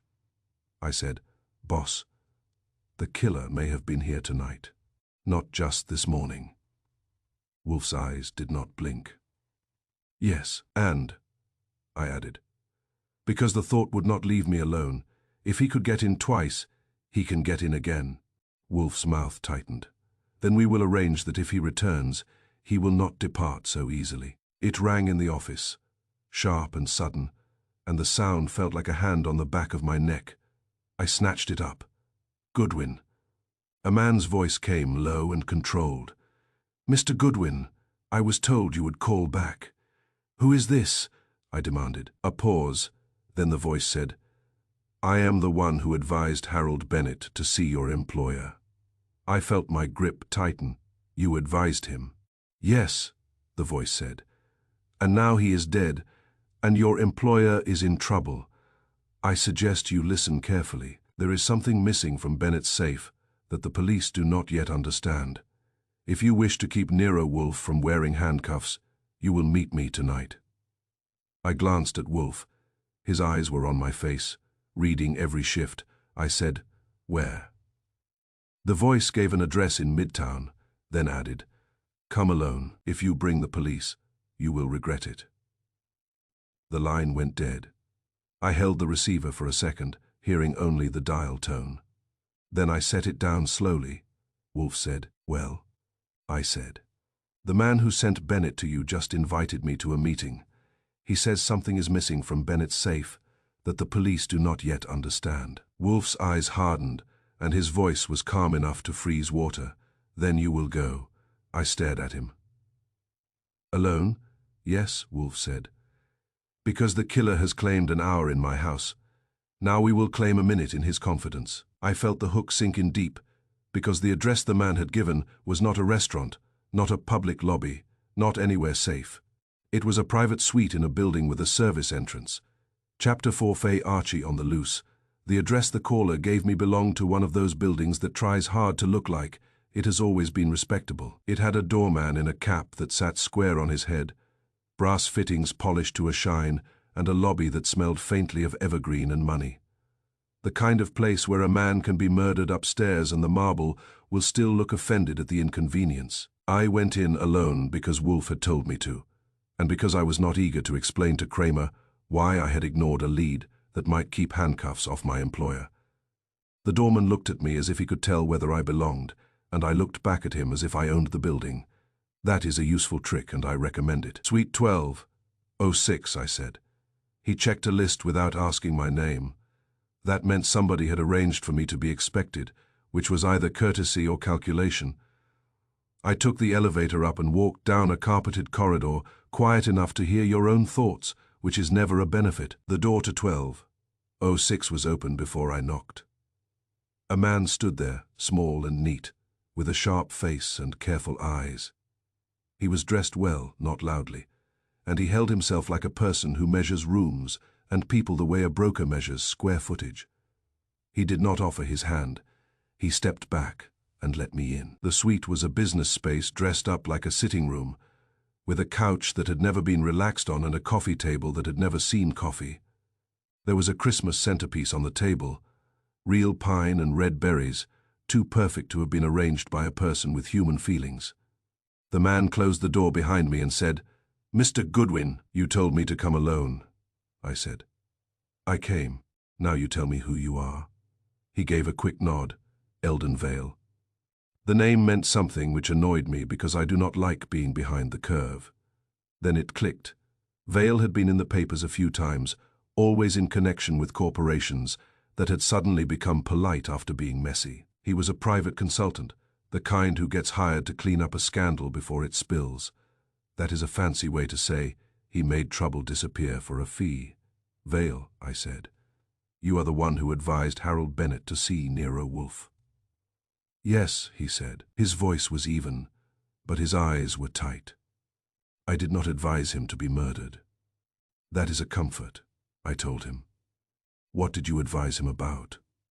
He hesitated for the smallest moment, then said, "Extortion." I nodded. Wolfe said Bennett believed he was being extorted. "What kind?" "The kind that ends careers," Vale replied. He went to the coffee table, picked up a folder, and held it without opening it, like a man holding a live wire. Bennett had been involved in certain decisions. Certain funds, there were documents. Copies appeared, offered for sale. "Who offered them?" I asked. Vale's mouth tightened. "A consultant." I stared at him. "You are a consultant." "I am a consultant," Vale agreed. "Not that consultant." "Name," I said. He looked at me for a second, weighing whether I was worth the risk. Then he said, "Ransom Klein." That name I knew. Klein had been around for years, always in the background of ugly corporate fights. He was big, loud when he wanted to be quiet, when it suited him, and he ran a firm that claimed to offer discreet advisory services. That phrase can mean anything from negotiating contracts to burying bodies. Klein had never crossed our path directly, but Wolfe had once described him as a man who made problems and then sold the solution. I said, "Why would Bennett pay him?" Vale's eyes narrowed. "Because Bennett was frightened. Klein made certain he would be." "And you sent Bennett to Wolfe instead?" I said. "Yes," Vale said, "because Wolfe is not Klein. Wolfe solves problems without leaving corpses." "That is still under discussion by the police," I said. "What is missing from Bennett's safe?" Vale's jaw tightened. "A thin ledger. Not a book you would notice, unless you knew what it contained. Names, dates, amounts, payments." "Payments to whom?" I asked. Vale held my eyes. Payments connected to Klein, payments that would show Klein had leverage over Bennett and several others. I let that settle. If Bennett kept a ledger that tied Klein to extortion, that gives Klein motive. And access, I added. His eyes flicked. Access. Klein is the kind of man who does not ask permission, I said. He finds a way in. Vale's mouth tightened. He had met Bennett before. Bennett had used him once, years ago, for a labor dispute. Klein keeps relationships the way a spider keeps threads. I leaned a hip against the couch arm. "All right, why call me? Why not call the police?" Vale's face tightened with contempt. "Because the police would seize what I have and announce it to the world, and because I have no interest in seeing Nero Wolfe paraded as a murderer. Wolfe has his faults, but he is not that." "That is almost a compliment," I said. "Now, you said the police do not understand what is missing. How do you know it is missing?" Vale tapped the folder in his hand. "Because Bennett told me yesterday he kept a record. A safeguard. He said if anything happened to him, it would surface." "Did he tell you where it would surface?" I asked. "No," Vale said.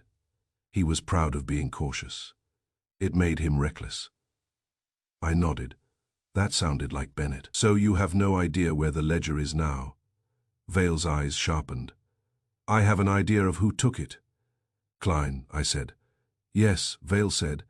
"Klein's methods are crude, but his timing is not. If Bennett went to Wolfe, Klein would react," I said. "And you think Klein reacted by killing Bennett and framing Wolfe?" Vale did not flinch. "It is the simplest way to remove a threat and destroy a rival." I could not argue. "One more thing. What does Klein smoke?" Vale blinked. Then his lips tightened in irritation at the odd question. "Cigars, strong ones. He chews them like a habit he cannot afford." I nodded slowly. "That fits." Vale's eyes narrowed. "You found something?" "In Wolfe's basement," I said. "A cigar tip." Vale looked grim. "Then Klein has already been closer than I thought." I pushed off the couch. "All right, Vale, you have been helpful. Now I will be blunt if you are lying, and you are setting me up. I will bring the police and I will bring Wolfe, and between the two of them you will not enjoy your next holiday." Vale's face did not change, but his eyes hardened. "I am not lying." "Good," I said. "If you think of anything else, call the brownstone and ask for me.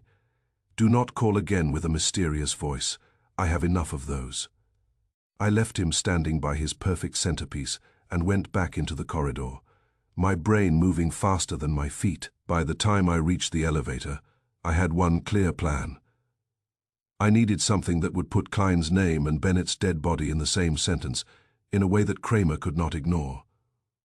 Suspicions and motives were fine for Wolfe's office, but the police run on paper.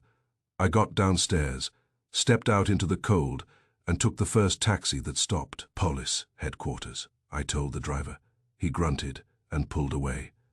The city slid by, lights smeared by snow.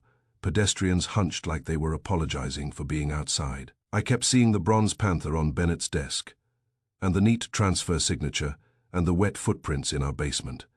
It was all too tidy. Tidy means somebody worked hard. At headquarters I found Kramer in a small office with too much smoke and too little cheer. He looked up when I came in and said, "You're alive." "Barely," I told him. "I met the man who sent Bennett to Wolfe." Kramer's eyes sharpened. Who? Eldon Vale, I said. He swore softly. The fixer. That is him, I said. He says Bennett was being extorted. He says the extortionist is Ransom Klein. Kramer's face tightened. Klein? Bennett kept a ledger, I said. Names, dates, payments tied to Klein. That ledger was in Bennett's safe. It is missing now. Vale says Bennett told him it existed. Kramer leaned forward. Did Vale show you anything? He showed me a folder. I said, he did not open it. He is careful. Kramer snorted. Careful when it suits him. Why didn't he come to us? Because he likes his suit clean, I said. Now, listen. Klein smokes cigars and chews them. We found a cigar tip in Wolfe's basement after an intruder left through the areaway. The lock was cut clean. The basement window was unlatched. Someone has been in Wolfe's house. Kramer's eyes narrowed. You're telling me Klein was in Wolfe's house?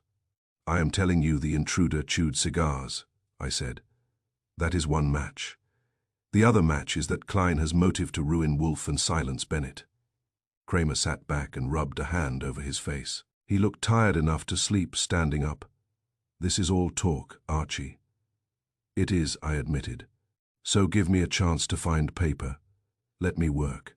He stared at me, and I could see the fight in him between duty and common sense. Finally, he said, All right, you're loose. For now, you go dig. You bring me something I can use, but you keep me in the loop. I will, I said. And Kramer added, voice hard. If you play games, I'll bring Wolfe in anyway, Christmas or no Christmas. I nodded.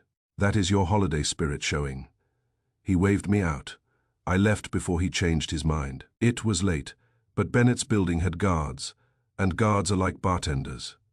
They work odd hours, and they like to talk if you give them a reason. I took another taxi to 47th Street and went in through the lobby. The Christmas tree in the corner still glowed, and it looked even more ridiculous now, like someone had decorated a funeral. The guard at the desk was an older man with a thick neck and a weary face. He looked up as I approached, and his hand moved toward a phone. I smiled. Do not call the cavalry. I am not here to steal the tree. He frowned. Who are you? Archie Goodwin, I said. I work for Nero Wolfe. Inspector Kramer knows I'm here.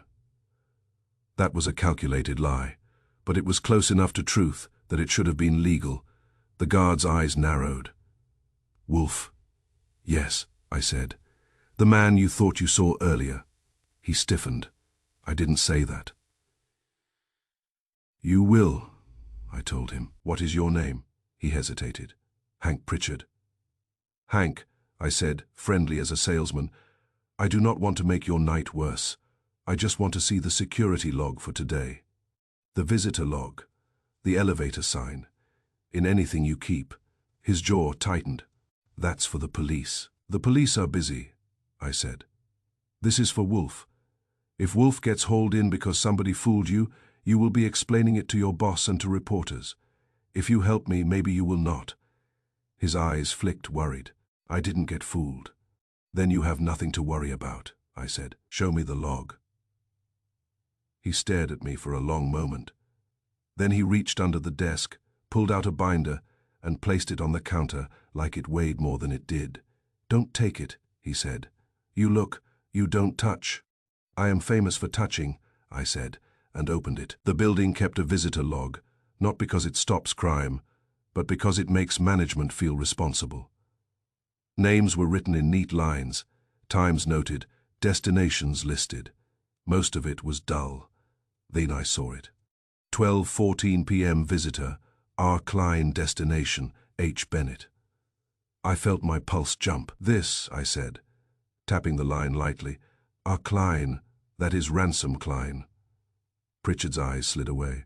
He comes sometimes. Sometimes, I said.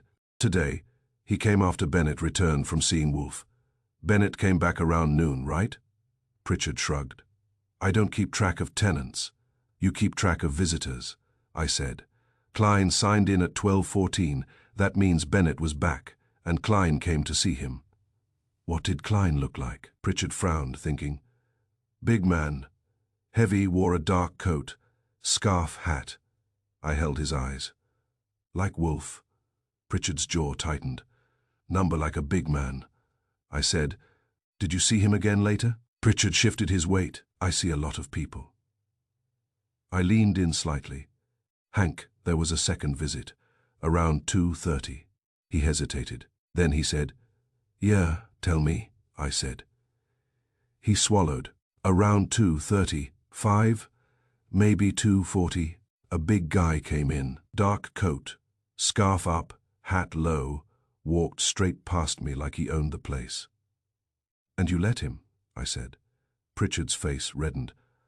"I thought it was Wolfe." There it was, plain as a confession. "Why?" I asked. Pritchard's eyes darted. "Because it looked like him, big. Same kind of walk, same kind of bulk.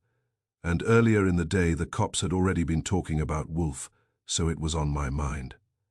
"That is convenient," I said. "Did he sign in?" "No," Pritchard said quickly. "He didn't stop."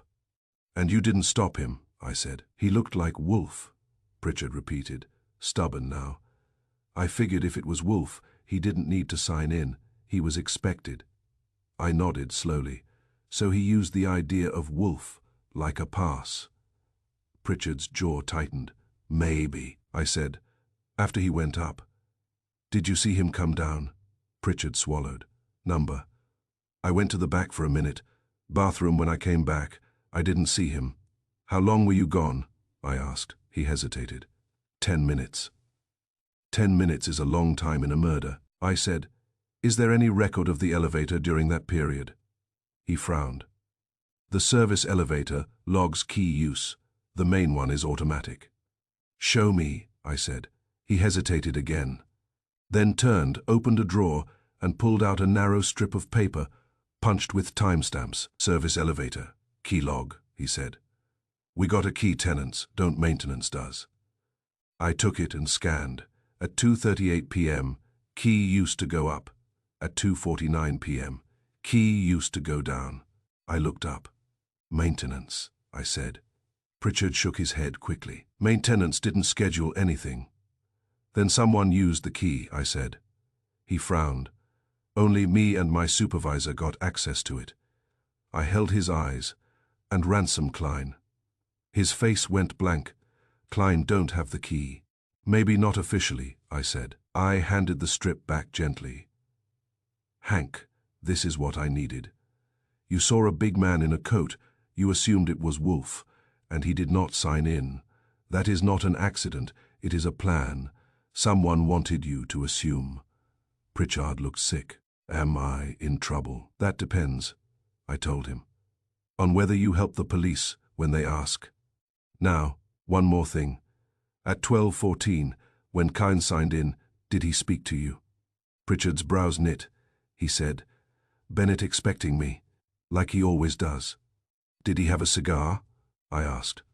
Pritchard blinked. "Yeah, he had one in his mouth, chewing it." I felt the last piece click. "All right," I said. "Thank you, Hank." He stared at me. "You think it was Klein?" "I think someone wants it to look like Wolfe," I said. "Klein has practice in making things look like whatever he wants. Now I need his address." Pritchard hesitated, then scribbled something on a scrap of paper. "He got an office on Madison, Suite 14. 02. He comes through here enough, I remember." I took the paper. "You have done your civic duty," I said. "Try not to do any more tonight." I left the lobby and stepped back into the snow, my mind already moving to Madison Avenue. Ransom Klein's office building was one of those tall slabs that looks like it was designed by a committee that hated curves. The lobby was quiet, the security desk manned by a guard with a newspaper and a bored face. I did not want to argue my way upstairs at midnight on Christmas Eve, so I took a different path. Every office building has a service entrance. It is where the world comes in carrying boxes and taking out trash. It is also where a man can slip in if he knows how to belong. He walked around the corner, found the service door, and tried it, locked, of course. I waited a moment, and when a delivery man came out with an empty cart, I went in behind him as if I had always lived there. He did not look twice. People rarely do, The service elevator went up. The 14th floor smelled of stale coffee and carpet cleaner. The hall was empty. Klein's suite door had his firm name on it in brass letters, clean and proud, Klein Advisory Group. I tried the knob, locked. I stood there, considering. Then I saw a cleaning cart at the far end of the hall, and a woman in a uniform moving slowly, headphones in her ears, pushing a mop like it was a burden. I walked down to her and said, "Evening."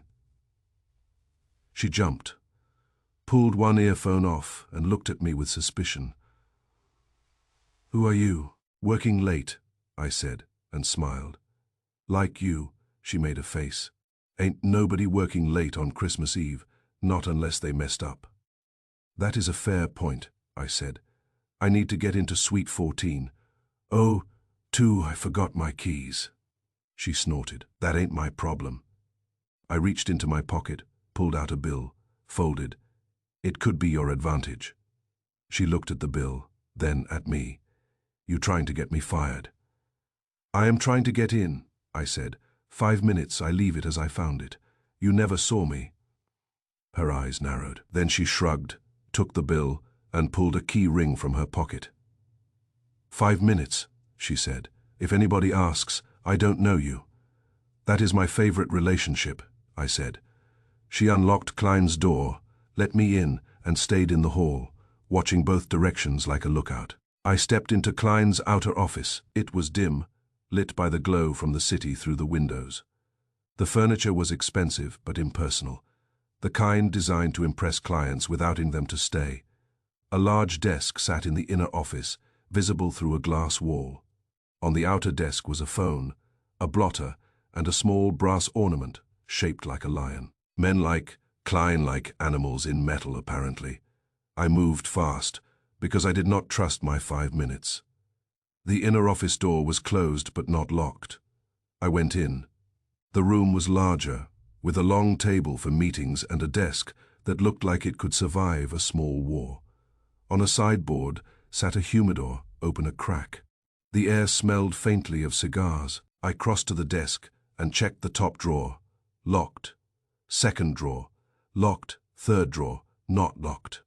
Inside were folders, a ledger book, and a stack of carbon paper pads. I froze for a half-second. Carbon paper. I pulled one pad out and flipped it. Most sheets were blank. Then I saw one that had faint writing impressions on it. Not letters, but the subtle pressure marks of ink. I held it to the window light and turned it slowly. There, ghosted into the surface, was a signature, large, flowing, unmistakable Nero Wolfe. My pulse hit my throat. This was not proof in a courtroom yet, but it was the smell of proof. I slipped the carbon sheet into my pocket carefully. Then I heard a sound outside the office. Faint, but enough. A footstep in the hall, slow and heavy. Not the cleaner. I turned, held still, and listened. Another step, closer. Then the soft click of the outer suite door opening. My 5 minutes were up, and somebody else had keys. I moved to the side of the inner office door, pressed myself against the wall, and kept my right hand free, because a man can do a lot with an empty hand, if he decides he must. The outer office lights snapped on. A voice came, deep and calm, with a hint of amusement. "You are not the cleaning lady." I held my breath, then the voice added, "Closer now, Mr. Goodwin, I believe, Archie Goodwin." He knew my name, and he was inside the suite with the door closed behind him. Chapter 5. Fake Christmas Eve. Pressure. The voice had the calm of a man who had practiced being dangerous without raising it to a shout. "You are not the cleaning lady," it said again, and then, closer, "Mr. Goodwin, I believe, Archie Goodwin."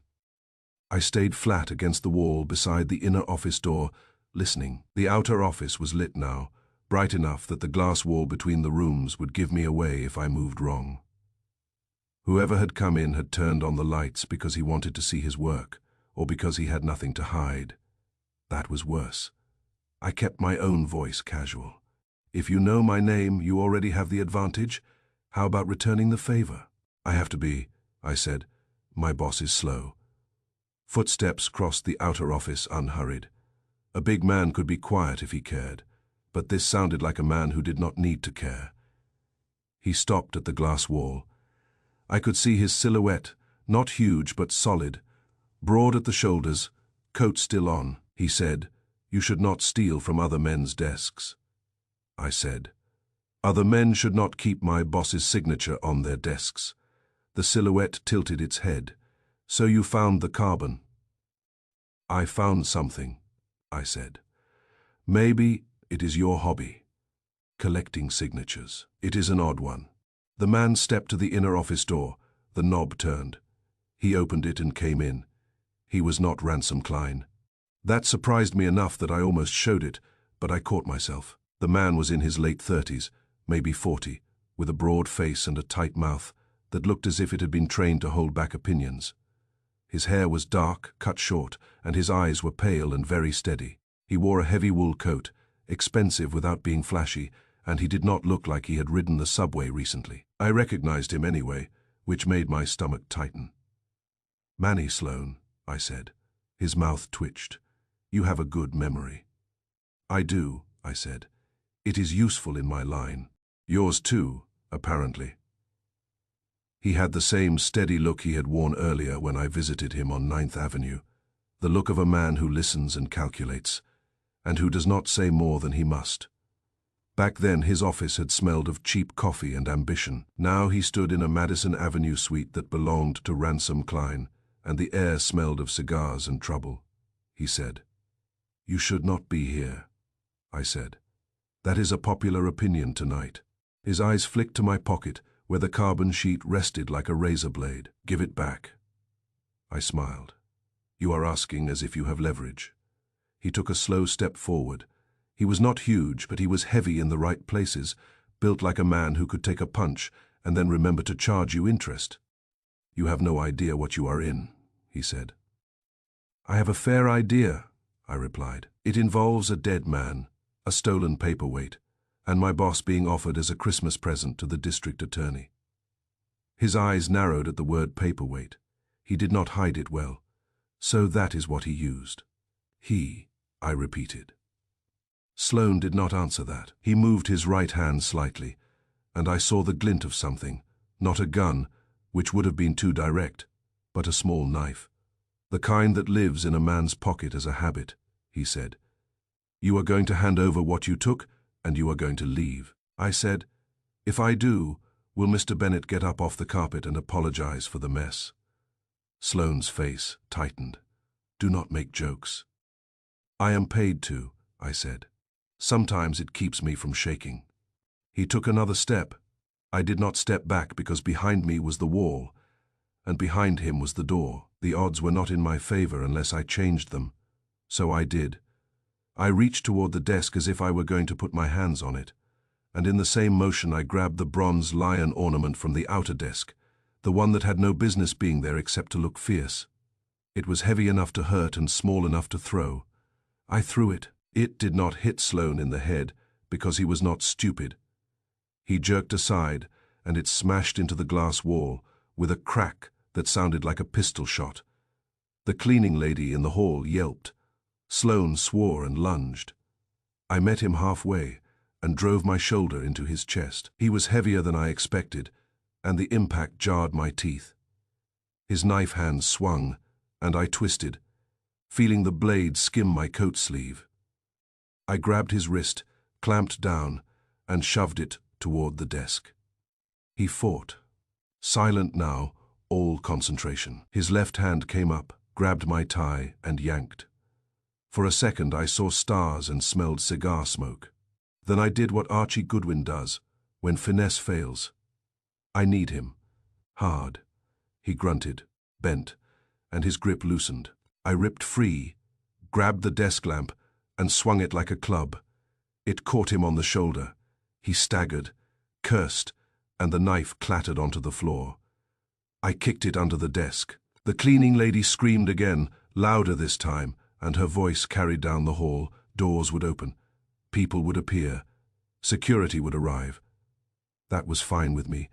Sloan straightened slowly, one hand on his shoulder, his face pale with pain and anger.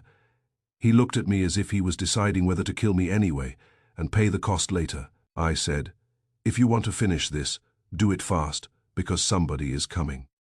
His eyes flicked toward the outer office, toward the hall. He made the decision. He backed toward the door, keeping his eyes on me. "You do not understand," he said, voice tight. "You think this is about Klein. It is bigger than Klein. That is also popular," I said. "Everything is bigger than Klein except his ego." He opened the door and stepped out. I heard the cleaning lady babble something, then the slap of his shoes on carpet as he moved down the hall. I did not chase him. I had what I needed, and chasing men who are already running is how you wind up falling down elevator shafts. I moved fast instead. I scooped the broken carbon sheet impression I had taken, checked my pocket to make sure it was still there, and left the suite by the inner office door. Not the outer, because the outer was now a noise factory. In the corridor, the cleaning lady stood with her mop raised like a weapon, eyes wide. I said, "Merry Christmas," and went past her toward the service elevator. By the time I reached the ground floor, my pulse had settled into a steady hammer. I walked out into the snow and got a cab before the building's security could decide to be curious. As the cab pulled into traffic, the driver had the radio on. A cheerful announcer was trying to sound festive while describing a city that was not cooperating. And in local news, police sources tell us that famed private investigator Nero Wolfe may be taken into custody tonight, in connection with the shocking Christmas Eve death of financier Harold Bennett. I felt my jaw tighten. The driver glanced at me in the mirror. "That the fat detective, right? The guy never leaves his house." "That is him," I said. The announcer continued, with the kind of delight that makes you understand why mobs form. "Sources say evidence includes a signed receipt and an object believed to have come from Wolfe's own office." The driver whistled. "That's rich. They finally got him." "They did not," I said. He shrugged, indifferent. "And Christmas Eve gives the story extra garnish." I leaned forward. "Police headquarters," I told the driver. "Fast." He muttered something about snow and Christmas and did it anyway. At headquarters, the lobby looked like a theater between acts, people milling and talking, all waiting for the next headline. A reporter I recognized from the afternoon papers stood near the desk, smiling as if he had just been handed a free steak. I kept my head down and moved through, but he spotted me anyway. "Goodwin," he called. "Is Wolfe really going in cuffs?" I did not slow. "Buy yourself a wreath," I said. "Hang it on your conscience." I found Kramer in a hallway outside homicide, arguing with a man in a suit who had the sharp, hungry face of an assistant district attorney. The aider's hands were in his pockets, his posture relaxed, as if the world was his and he was deciding how to arrange it. Kramer saw me and broke off. His face was red, and not from cold. "Archie," he barked, "where the hell you been?" "Working," I said.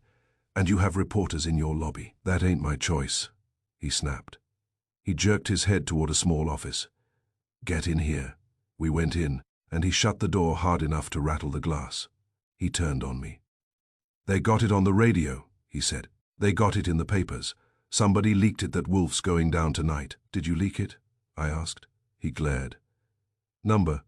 Then someone wants Wolfe in handcuffs more than you do," I said. He swore. "The DA's office is pushing. They say probable cause. They say Wolfe's a flight risk." I almost laughed. Flight risk? Wolfe would need a crane. Kramer did not smile. He rubbed his face with one hand, the gesture of a man trying to scrub off a problem. "I don't like it, Archie. You know I don't. But the pressure's on. They want him processed tonight. They want the picture." I leaned in. "Then give them something else." He stared. "You got something." "I ran into Manny Sloan," I said. Kramer blinked. "Who?" "Manny Sloan," I repeated.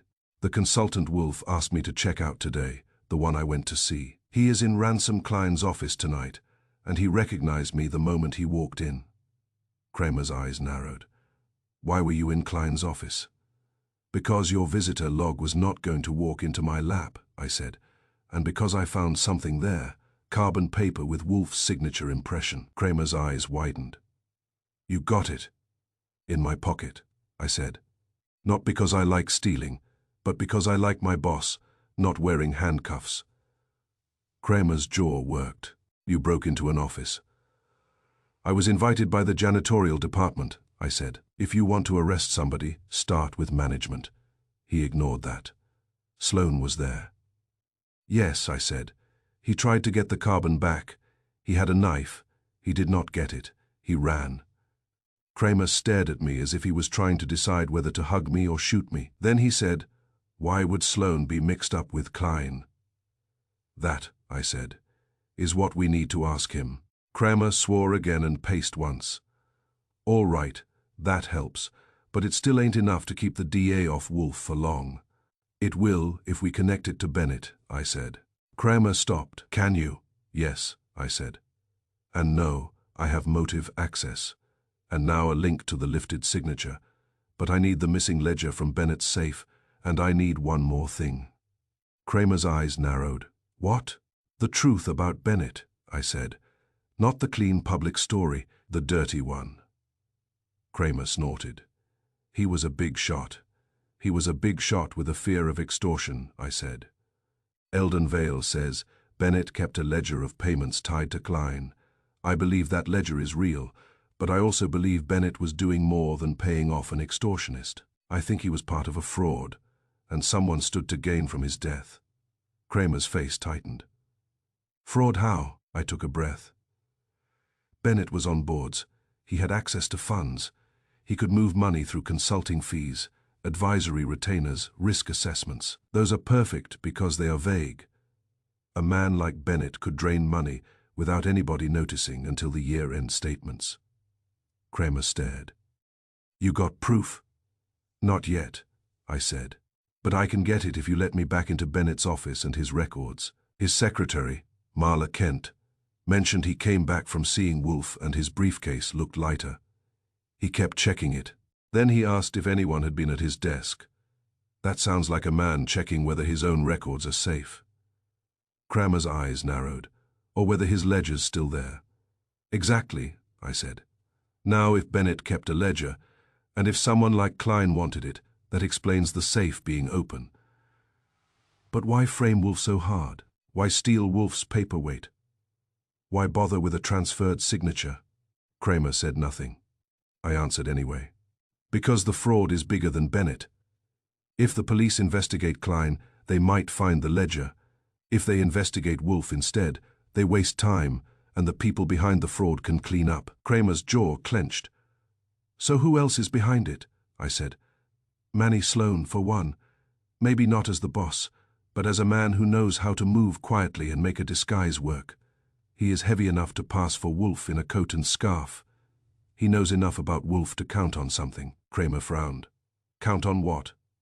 Predictability, I said. Wolfe's habits are famous, even among people who never met him. He does not leave the house. He is upstairs with orchids in the morning. Fritz cleans on a schedule. The house runs like a clock. If you know that, you can plan an hour inside without being seen. Kramer's eyes sharpened. How would Sloan know Fritz's schedule? I nodded slowly. That is the question. Because knowing Wolfe never leaves is easy. Knowing Fritz cleaned early today, knowing the office would be unattended, that is intimate. That means Sloan has been in the house before, or has a source in it, or has watched it. Kramer stared at me. Then he said, Ruff, you think somebody's inside. I held his eyes. I know somebody was. We had wet footprints in the basement, a lock cut clean, a cigar tip. Tonight, someone used our areaway like an exit. That was not fantasy. Kramer took a long breath. All right, he said finally. You go back to Bennett's office. You talk to the secretary again. You find me something I can put on paper and take to the DA, and you give me that carbon sheet. I hesitated. Then I pulled it out, folded carefully inside my handkerchief, and handed it to him. Kramer took it like it was radioactive. If the lab matches this to Wolfe's signature lift, it gives us leverage, he muttered. It gives you the truth, I said. Leverage is what you call truth when you are tired. He gave me a look that could have meant anything. One more thing, he said. If reporters show up at Wolfe's house, keep him inside. Try to drag him out, I said. It will take the National Guard. Kramer's mouth twitched, almost a smile, then it vanished. Go, I went. Bennett's building was quieter now, the lobby tree still glowing like it had not heard the news. Hank Pritchard looked up when I approached, and his face tightened when he recognized me. You again, he said. Me again, I replied. Reporters called, asked if Wolfe was arrested, asked if I saw him. I told them to go to hell. That is good, I said. It is a traditional answer. I went up to Bennett's floor, found Marla Kent still there, still wrapped in a coat, still tight with anger. She looked at me like I was the embodiment of her problem. What now? Now I ask questions that should have been asked before he died, I said. Miss Kent, you said Mr. Bennett came back around noon and his briefcase looked lighter. Her eyes narrowed. Yes. Did he remove anything from it? I asked. She hesitated. He took out a folder, thin. He put it in his desk drawer and locked it. Which drawer? I asked. She pointed. The bottom right. He always used that one for things he did not want seen. Did he ever open his safe while you were here? I asked. No, she said. Not while I could see. He only used the safe when he was alone. I nodded. Did he have any unusual payments lately? Checks to consultants, invoices, anything that struck you as odd? Her mouth tightened. That is not my department. It becomes your department when your boss gets murdered. I said gently. If you saw something, tell me. She hesitated, then said, there were payments. Large ones. He called them advisory fees. He said they were for a risk assessment. That was the phrase, risk assessment. I felt my stomach tighten. Who were they paid to? She shook her head. A company name, it changed. It was always a different name, but the address was the same, a mailbox service. I thought it was strange when I asked. He said I should not be curious if I wanted to keep my job. I said, did you keep copies of those invoices? Her eyes flicked, then away. I filed them. In the office? I asked. Locked. The police took some things, but they did not take that. That was a break. Show me, I said. She hesitated again, then stood, stiff and determined. If this helps catch who did it, she said, I will show you. But if it is your boss, you will not like what you find. I rarely like what I find, I told her, and followed. The file room was small, lined with cabinets. She unlocked one and pulled out a folder marked Consultants, a bland title for something that might have blood on it. Inside were invoices and copies of checks. The names were indeed different, all of them sounding like firms invented by men who hated imagination. The address was the same on each, a rented mailbox in Queens. The amounts were large enough to make a man wince. One invoice caught my eye because the signature at the bottom was bold and confident. Manny Sloan. He felt my pulse jump. I kept my face neutral because you do not show a woman like Marla Kent what you have found, until you are sure she will not faint or scream. I flipped to the next invoice, Ransom Klein's firm name. Then another name I recognized, Eldon Vale. That told me something important and unpleasant. Bennett had not been extorted by one man. He had been feeding a whole line of them, or he had been paying for services that were not services at all. But hush. Marla Kent watched my face. What is it? She demanded. I looked up. Bennett was paying consultants a lot of money, I said. More than a man pays for advice unless the advice is dangerous. She swallowed. So, he was crooked. He was involved, I said. Now, tell me, did Manny Sloan ever come here? Her eyes widened. Too friendly. I nodded slowly. Friendly is sometimes a mask. I copied the key details onto my notepad because you never trust yourself to remember numbers when people start waving guns, names, dates, amounts, the mailbox address. Then I asked, one more question. Miss Kent, do you know if Mr. Bennett belonged to any clubs, any societies, anything that might connect him to Nero Wolfe besides business? She frowned. But there was one thing. He talked once about an orchid show. He said he met someone there who was proud and impossible.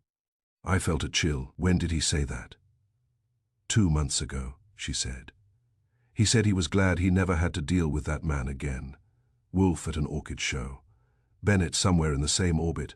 That meant someone could have observed Wolfe up close, not just read about him. Someone could learn the rhythm of the brownstone, the times Wolfe insists on, the exact hours he is occupied upstairs. Someone known like a consultant hired to handle a discrete corporate problem could use an orchid show as cover to approach Wolfe, watch him, and take notes. I closed the folder and handed it back to her. You should tell the police about these invoices, I said. Her eyes narrowed. Will they listen? They will if I make them, I said. As I left Bennett's building, the snow had stopped, and the city air felt sharper, as if the cold had decided to be honest. The radio in the taxi was still chattering, and now the announcer sounded delighted. Sources say Wolfe's arrest is imminent. Imminent. That meant the machine was already moving, and machines do not stop politely. When I got back to the brownstone, Fritz met me at the door, pale.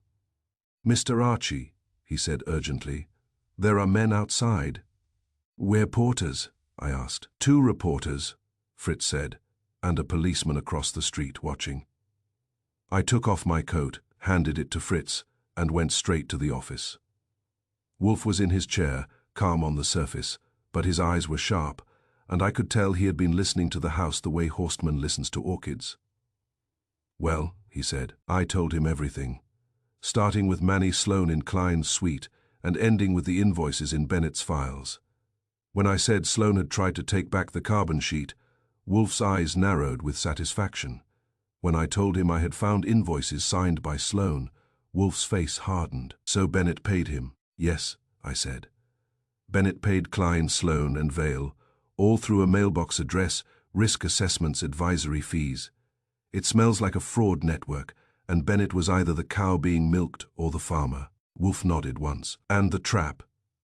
Relied on predictability, I said. Wolfe never leaves. Fritz cleans on schedule. You are upstairs in the morning. Christmas Eve makes people sloppy, and it makes police eager for headlines.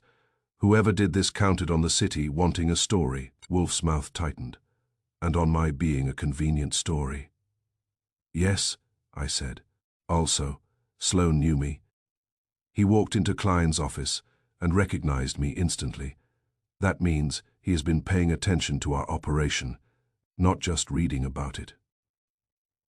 Wolfe's eyes narrowed. He knew my habits intimately. Yes, I said, which means he has been closer than we want. The telephone rang again, and this time it sounded like a threat. I answered. Goodwin. Kramer's voice came tight. Archie, they're on their way. I felt my spine stiffen. Who is they? The Dars people, and uniforms, Kramer said. They got a warrant to bring Wolfe in for questioning. They want the picture. They want it tonight. I looked at Wolfe. His eyes were on my face. Steady, proud, and infuriatingly calm. I said into the phone. How long? 10 minutes, Kramer said. I'm trying to slow it, but I can't. Archie, you better have something big. I set the receiver down slowly. Wolfe said, Inspector Kramer is coming with his troop. Yes, I said. In 10 minutes.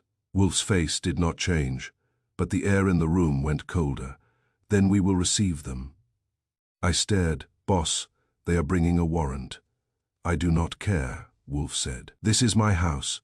If they wish to insult me further, they may do so in comfort. I swallowed. They will put cuffs on you.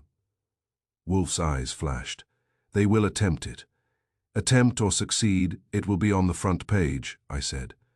That is what our man wants. Wolfe's mouth tightened. Then we will deprive him of something else he wants. He leaned forward slightly. Mr. Goodwin, in precisely 8 minutes you will bring Manny Sloan to this office. I blinked. From where? Wolfe's eyes held mine. From wherever he is hiding. You found his signature on Bennett's invoices. You found his hand at Cullen's office. You have his scent. Use it. Outside, faint through the walls, I heard the distant wail of a siren cutting through the Christmas night.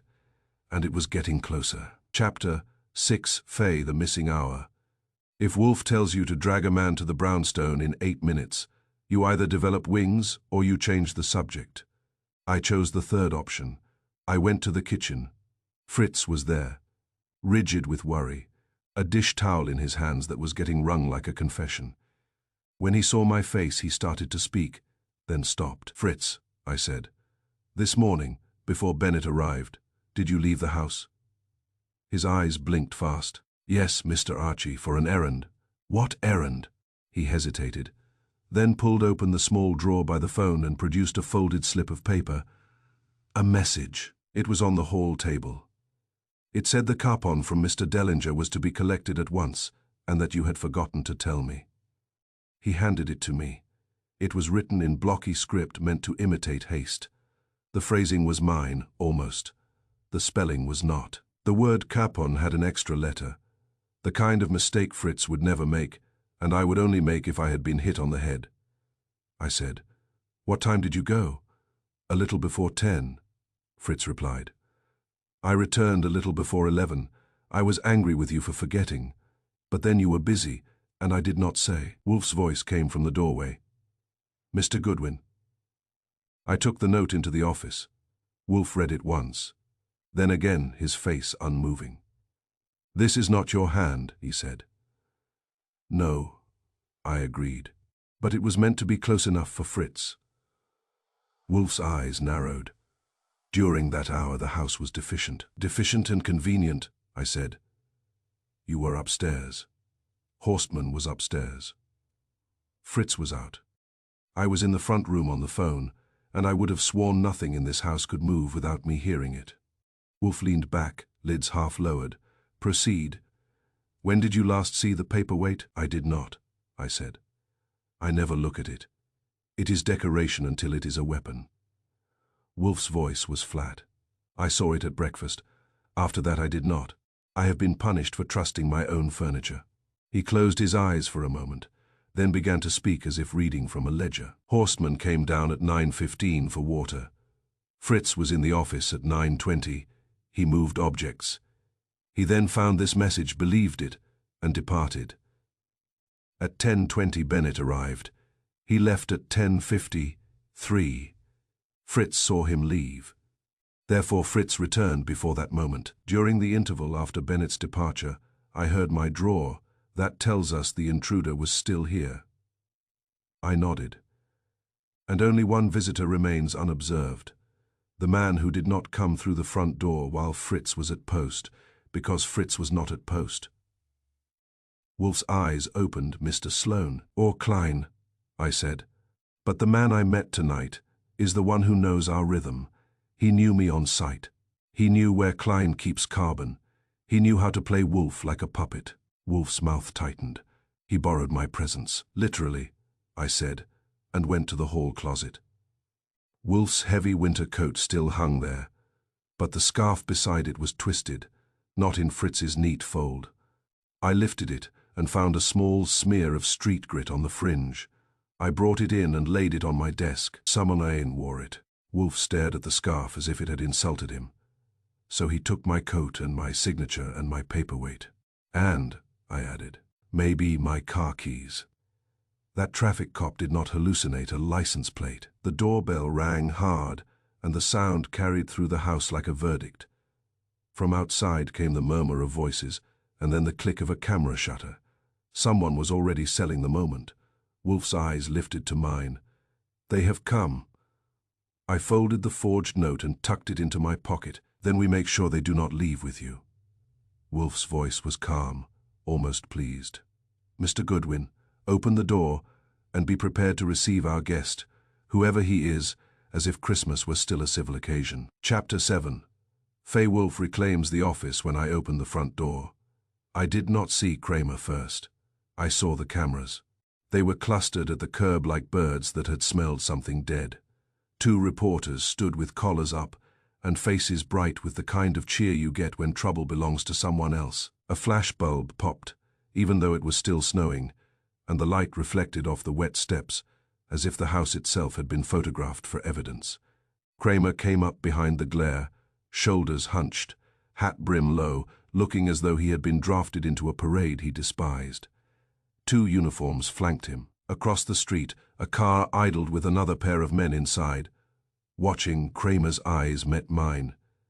They carried apology and irritation, and behind both of those a stubborn refusal to stop doing his job just because the calendar said peace on earth. "Goodwin," he said. I kept my body between him and the doorway. "Inspector, you brought a party." "I didn't invite the press," he growled. "They invited themselves." Behind him an assistant district attorney appeared, the same sharp-faced fellow I had seen earlier, now wearing that tight smile that says he expects a photograph to improve his career. He said, "Mr. Goodwin, I am Assistant District Attorney Lasker. We have a warrant to bring Mr. Wolfe in for questioning." I nodded. "You will need a larger piece of paper." Kramer's jaw tightened. "Archie, don't." Wolfe's voice came from behind me, deep and controlled. "Mr. Goodwin, do not obstruct the law however clumsily it arrives. Admit them." I stepped aside. They entered, stamping snow off their shoes, eyes flicking as if the hall might contain a trap. Fritz stood at the foot of the stairs, pale, dignified, and furious, in a quiet way, hands clasped in front of his apron like a man holding himself back from striking an officer of the court. The photographers tried to lean in past the threshold. I held up a hand. "Private home," I said. "Try the sidewalk." One of them started to argue until a uniform told him to move back. The door shut. The house grew still again, with the city noise muffled into a distant hiss. Kramer looked at Fritz, then at me, then toward the office door. "Where is he?" "In his office," I said. "Where else would he be?" We went in. Wolfe sat in his red leather chair, as if it were a throne, and the rest of us were visiting dignitaries. He wore his brown suit, not because it was festive, but because it was armor. His face was calm, but the eyes were alive and cold, taking the measure of each man who crossed his rug. The aider stepped forward first, clearing his throat, as if he expected that to impress Wolfe. "Mr. Wolfe," Lasker said, "you are required to accompany us for questioning in connection with the murder of Harold Bennett." Wolfe regarded him as if he were an insect that had crawled onto the edge of a plate. "Required," Wolfe said. "By what authority?" "By a warrant," Lasker said, pulling a folded paper from his coat. He held it out with the solemnity of a priest offering communion. Wolfe did not take it. "Mr. Goodwin," he said. I took the paper, glanced at it, and handed it back. "It is a real warrant," I told Wolfe. "Full of confidence and spelling." Wolfe's lips pressed together. "Inspector Kramer," he said, "you have brought this man into my home on Christmas Eve to indulge a spectacle." Kramer's face reddened. "Wolfe, I didn't want it. You know, I didn't. The DA's office is pushing, and the press is baying." Wolfe's eyes flicked toward the window, toward the glow of camera bulbs on the street. "The press may bay. It is their nature. I will not be hunted for their amusement." Lasker's smile tightened. "Mr. Wolfe, this is not amusement. The evidence is substantial." Wolfe's gaze snapped back to him. "The evidence is theatrical, and since you are so eager for a performance, you may have one, here, now, in my office." Lasker blinked. "This is not your courtroom." "No," Wolfe said. "It is my office. That is precisely the point. The offense has occurred here. The fabrication was constructed here. Therefore, the confrontation will occur here." Kramer shifted his weight. "Nero, don't make this harder." Wolfe's voice sharpened. "I will make it as hard as it deserves. Inspector, are you capable of bringing a man to this house?" Kramer stared. "What man?" Wolfe's eyes went to me for a fraction, then back. "The man who borrowed my presence." Lasker frowned. "What is he talking about?" Kramer opened his mouth, then shut it. He looked at me, and I understood his problem. If he admitted he had a suspect other than Wolfe, his warrant looked like overeager nonsense. If he denied it, he was blind. I said, "Inspector, you can play it 2 ways.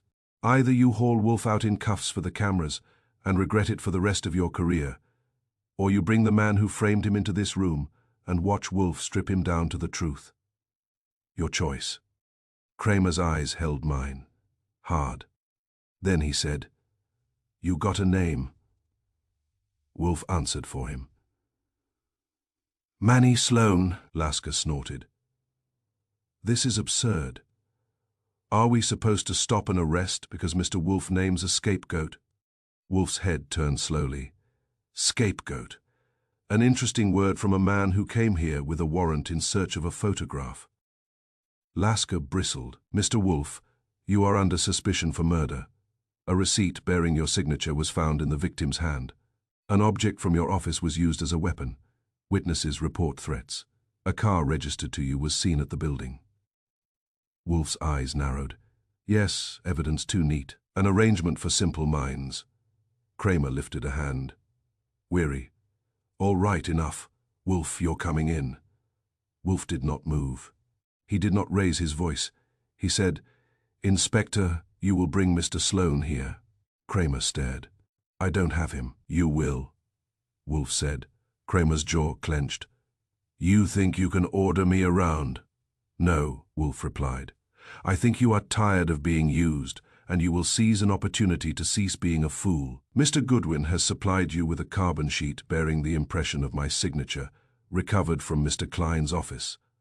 You also have, if you are competent, a record showing an unlogged entry at Bennett's building and service elevator key use at the hour of death. You have enough to detain Mr. Sloane. Do so." Lasker took a step forward. "Inspector, this is a distraction. We have probable cause for Wolfe." Kramer looked as if he wanted to punch someone and could not decide who deserved it most. Then he turned to Lasker. "You want Wolfe? Fine, but I'm not hauling him out while there's a live lead in my hand. I'm going to check it." Lasker's face flushed.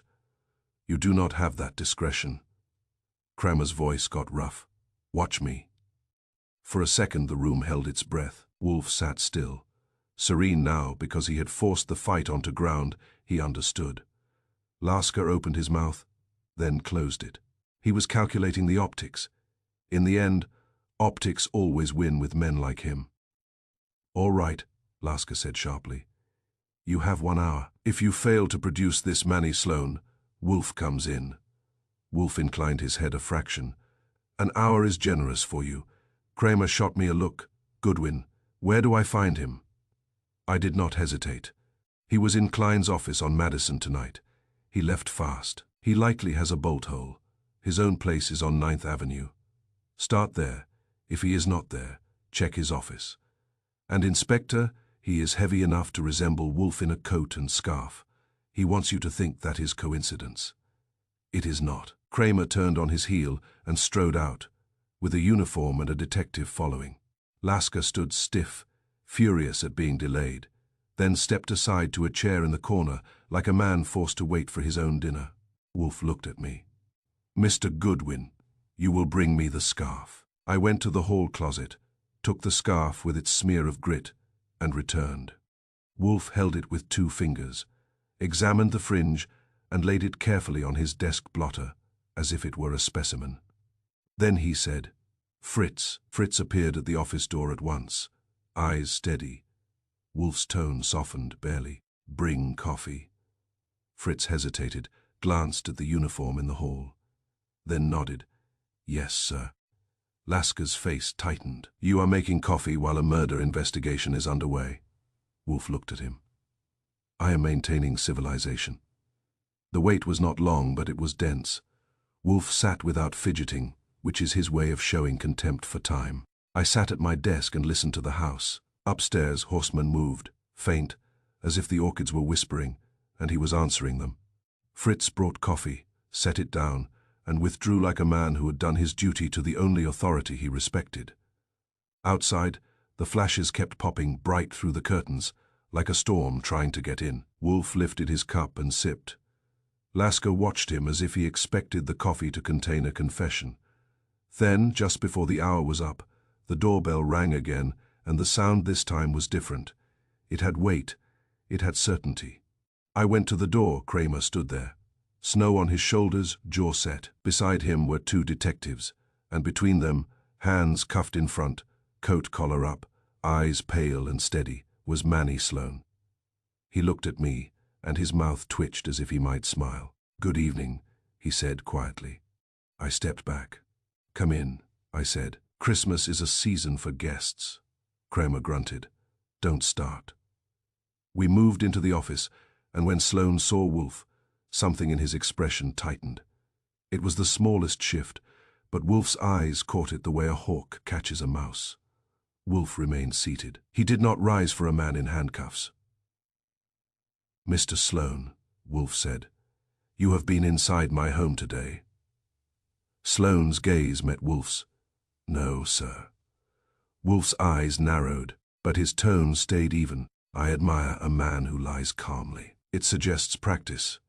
Mr. Sloane, you were in my basement tonight. You departed through my areaway. You left a cigar tip. Sloane's mouth tightened. I do not smoke. Wolfe did not react. He looked at Kramer. Inspector, the cigar. Kramer reached into his coat, produced the paper, wrapped cigar tip he had pocketed earlier, and held it up. Sloane's eyes flicked to it. For a fraction of a second, he looked surprised. Then his face settled again. Wolfe said, you will not contest the cigar. We can test saliva. That is crude, but effective. Lasker shifted in his chair, suddenly interested. Sloane's jaw tightened. This is nonsense, Wolfe said. Indeed. Now let us proceed to something less crude. Mr. Goodwin, the forged message. I produced the note Fritz had saved, the one that had lured him out. I laid it on Wolfe's desk. Wolfe held it up so the room could see it. Fritz was sent out deliberately, Wolfe said, by a message placed on the hall table. The message imitated Mr. Goodwin's manner, but failed. Mr. Sloane, you wrote it. Sloane's eyes stayed steady. Number Wolfe nodded, as if accepting an expected answer. Very well, then you will explain how it arrived. Sloane did not speak.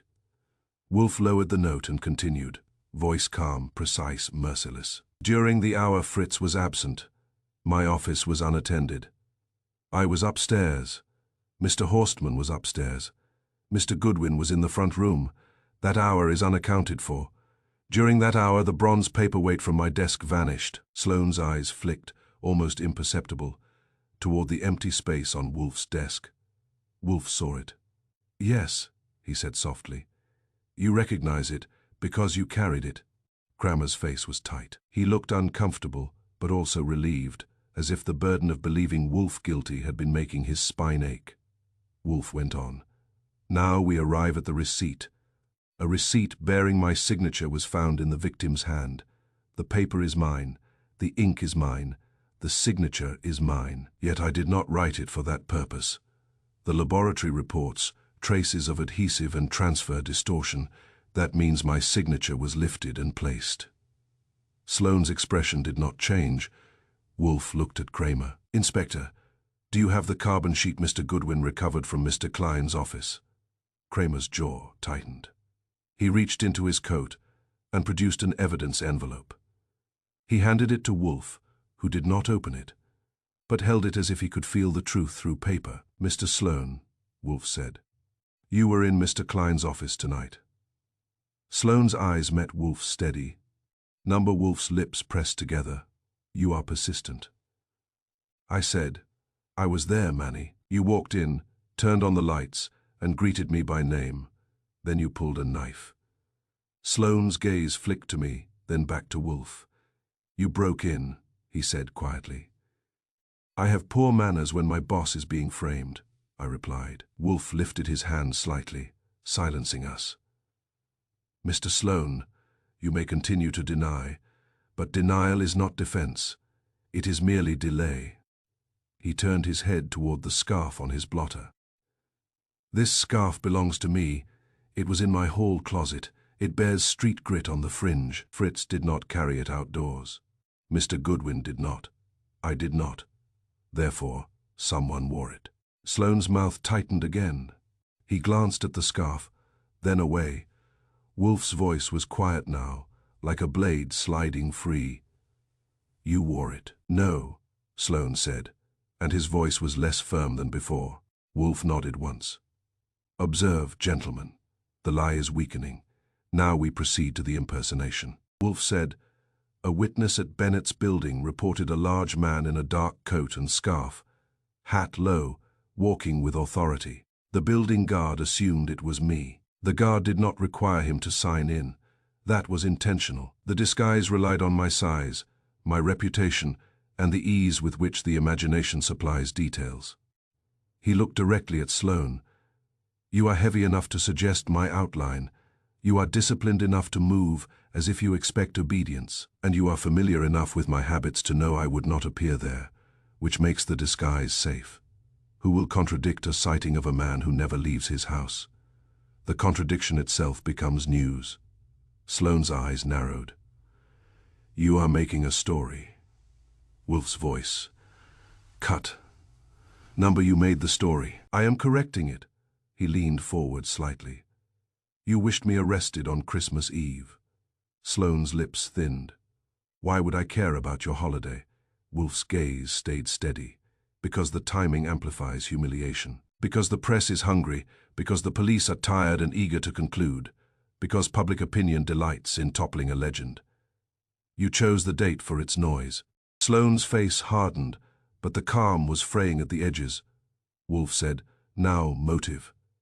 The victim, Harold Bennett, was involved in financial fraud. Mr. Goodwin has recovered invoices showing payments to consultants, including yourself, through a rented mailbox. Bennett feared extortion. He consulted me. That threatened those who profited from his fear. Therefore, he was silenced. Sloane's eyes flicked. Quick, I did not kill him. Wolfe nodded, as if acknowledging a minor correction. We will address that later. For now, we address the frame. He looked at Kramer. Inspector, you have a traffic officer who claims to have seen my car near Bennett's building. Kramer nodded reluctantly. Wolfe said, my car does not move without Mr. Goodwin, yet it was seen. That means the plate was seen, not the driver. A plate is easy to borrow. A car is easy to move if one has access to keys. He turned to Fritz. Fritz, where do we keep the spare keys? Fritz swallowed. In the kitchen drawer, sir, in a small tin. Wolfe nodded once. A predictable place. Sloane's mouth opened slightly, then closed. Wolfe's eyes pinned him. You had an hour. Fritz was lured away. During that hour you could have taken spare keys, moved the car briefly, and returned it. Or you could have had an accomplice do so while you attended to other matters. Either way, the sighting was planted. Kramer's face tightened. He knew it was plausible. The kind of planted detail that makes a cop angry because it makes him look like a dupe. Wolfe continued, voice steady. Finally, the paperweight. You removed it from my desk. You carried it to Bennett's office. You struck him with it, or you delivered it to the man who did. You left it there deliberately, so that the police would find an object tied to me. Sloane's voice came sharper. I did not strike him. I did not stab him. You have no proof. Wolfe's gaze did not blink. Correct, but we are not finished. He lifted the forged note again. You wrote this to remove Fritz. You borrowed my scarf to create an outline. You lifted my signature from a carbon copy to create a document that would survive laboratory examination. You arranged sightings of my car and my bulk. You planted my property in the victim's office. You did not merely frame me, Mr. Sloane. You admired the frame. It is your profession. Sloane's jaw clenched. You think you are untouchable. Wolfe's voice turned colder. Number, I know I am touchy. For a second, even Kramer looked like he might smile. Then Wolfe's eyes narrowed again. Mr. Sloane, Wolfe said. You remained unobserved in my house after Bennett departed. I heard my desk drawer. I dismissed it. That was my error. You used that moment to remove the carbon copy. You stayed behind because you knew I would not search my own home for an intruder. It would offend my pride. You counted on my pride. That was your second error. Sloane's face flushed faintly. Not anger now, something else. A resentment of being read so cleanly. Wolfe went on. You wish to deny everything, very well. Then we shall try one simple test. You do not smoke, you say. Yet you were found in Mr. Klein's office, which smells of cigars, and you carried a knife, and you recognized Mr. Goodwin. You are not a man who wanders into places by accident. Sloane's mouth tightened, Wolfe said. Inspector Kramer, ask him why. Kramer stared at Wolfe, then at Sloane. His voice came rough, impatient. All right, Sloane. Why go through all this to stick it on Wolfe? Sloane's eyes shifted, just once toward Lasker in the corner. Lasker had gone very still. He was suddenly aware this could go badly for him. Sloane's voice came low. Because Wolfe is a legend. Wolfe's expression did not change, but I felt the room lean in. Sloane continued, and now there was bitterness in it. Because every time Bennett talked about solving things, he talked about Wolfe, like Wolfe was the answer to everything, like the rest of us were just men with invoices. Wolfe's eyes narrowed. Jealousy, Sloane's mouth twisted. Reality. Wolfe takes a problem and makes it clean. That is what Bennett wanted. Clean enough to keep his seat and his money.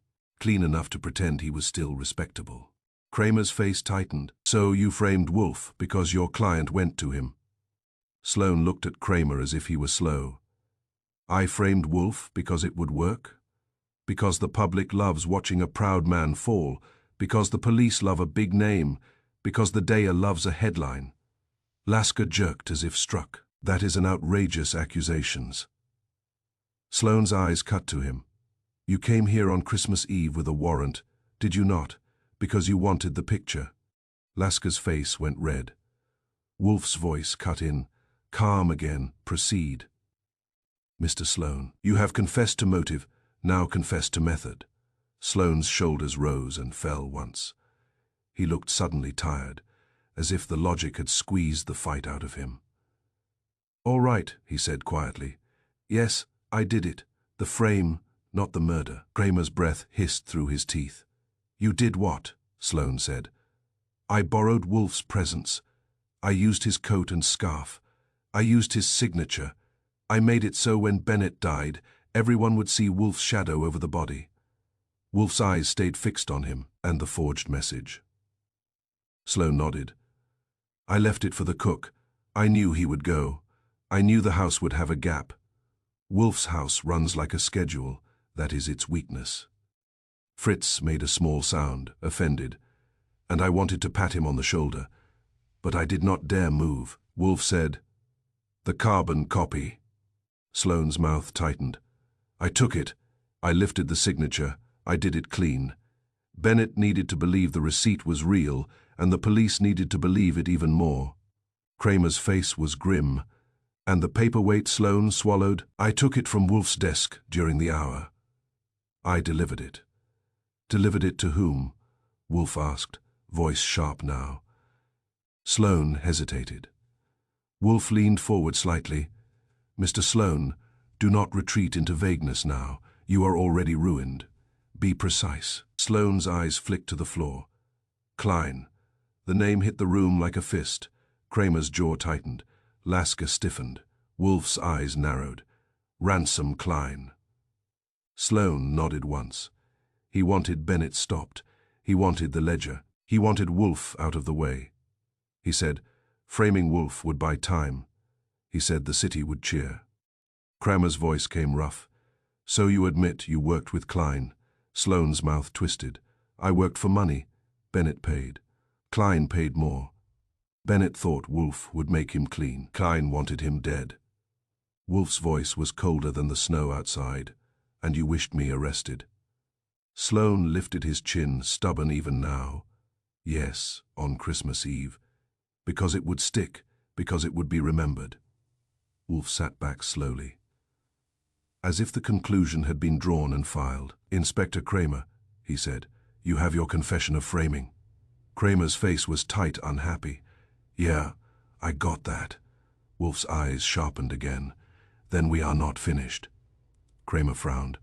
What do you mean? Wolfe's voice was calm, but it carried steel. Mr. Sloane has confessed to constructing the evidence that implicates me, that eliminates the foundation of your warrant's confidence. Yet Harold Bennett is still dead, and the missing ledger is still missing. Mr. Sloane has named Ransom Klein. Therefore, Inspector, your work has simply changed direction. Lasker rose abruptly. Inspector, this changes nothing. Wolfe can still be questioned. Wolfe turned his head slowly. Mr. Lasker, if you remove me from my home now, you will be removing the only man in this room who has improved your city's murder clearance rate without costing it a penny in overtime. Consider whether your vanity merits that loss. Lasker's face darkened. Kramer exhaled, long and tired. He looked at Wolfe, then at Sloane in cuffs, then at the warrant in Lasker's hand, and finally at me, as if I had personally arranged his misery. "All right," Kramer said. "All right.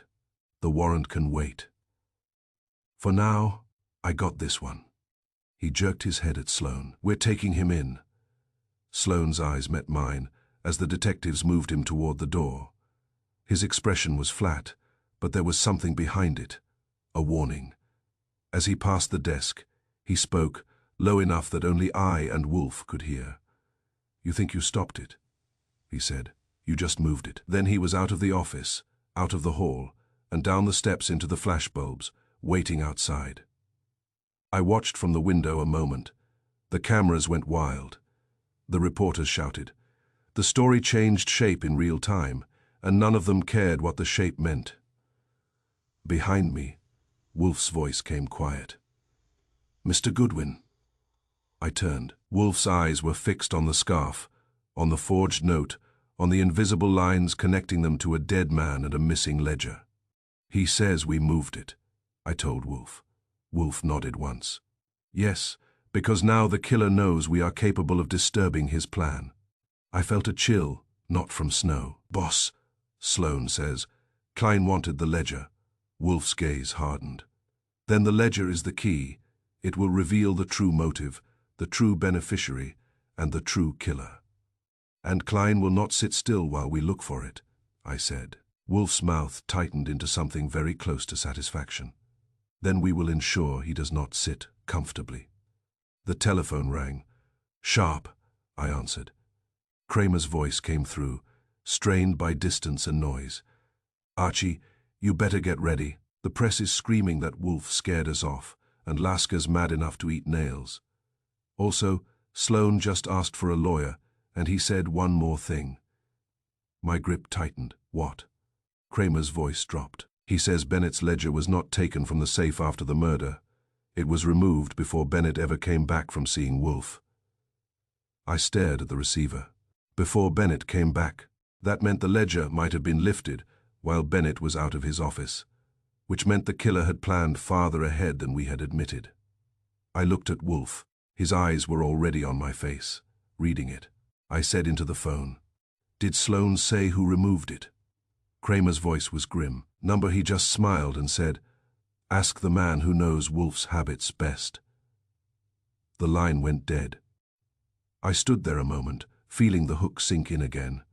Wolfe said softly, "Mr. Goodwin, we have identified the framer. Now we must identify the intimate." I swallowed. "The man who knows Wolfe's habits best." Wolfe's eyes narrowed. "Yes."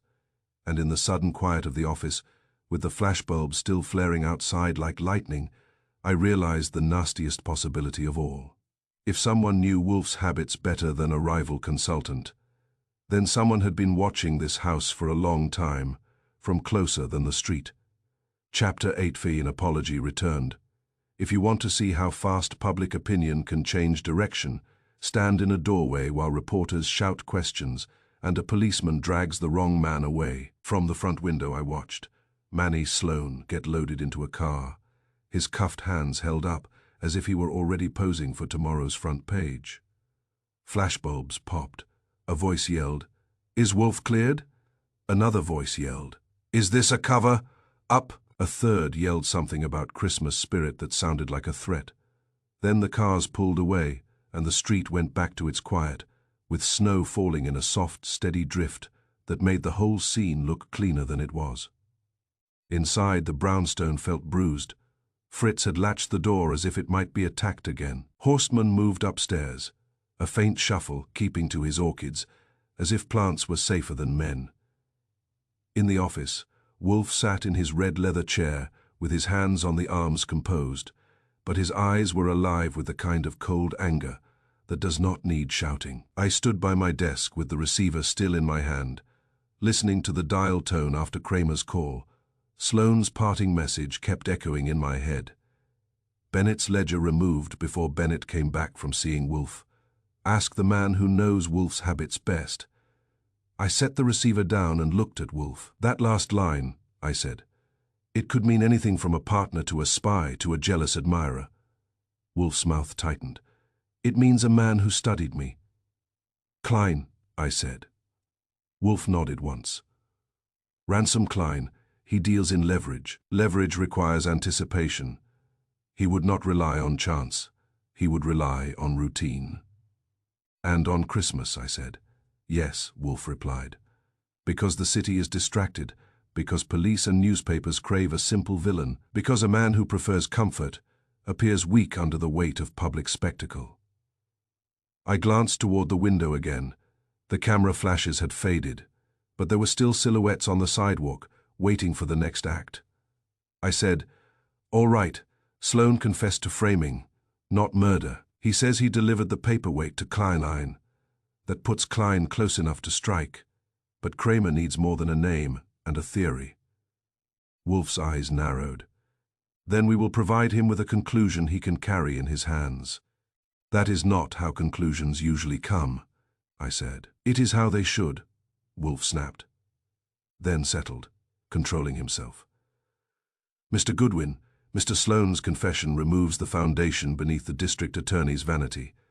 He can no longer claim that the evidence against me is substantial. If he persists, he will be ridiculed, which is the only language he understands. I said, that helps, but the real murderer is still breathing. Wolfe's gaze fixed on me. Yes, and he will soon be inconvenienced. He shifted slightly in his chair and spoke with sudden precision. When Harold Bennett left this house this morning, he was angry. Not at me, but at his own predicament. He returned to his office around noon. The guard log shows R. Klein signed in at 12:14. That was not a social call. It was a retrieval. The ledger, I said. Yes, Wolfe replied. The ledger was removed before Bennett returned, because Klein removed it while Bennett was absent. That could only happen if Klein had access to the office. He had it. He had been there before. He had the guard's familiarity, and he had Bennett's expectation. I frowned. Klein could have gone in while Bennett was out, taken the ledger from the safe, and left. But then why come back later and kill Bennett? Wolfe's eyes narrowed. Because Bennett was not merely a victim of extortion. He was a participant. A man who participates believes he has rights. He believes he can bargain. When Bennett returned, he would have demanded his safeguard. Klein could not return it. Therefore, Klein needed Bennett silenced. And the frame, I said, kept the police busy while Klein put the ledger somewhere safe. Wolfe nodded. Exactly, Mr. Sloane was employed to build the frame because Klein is a brute, not an artisan. Klein wants results, Sloane wants elegance. I leaned on my desk. So how do we get Klein into handcuffs before midnight? Wolfe's eyes held mine steady. We invite him. I stared. He will not come politely. He will come greedily, Wolfe said. Men like Klein have one weakness. They cannot resist the opportunity to secure their advantage. They must press it, confirm it, taste it. He reached for the telephone. Mr. Goodwin, call Saul Panzer.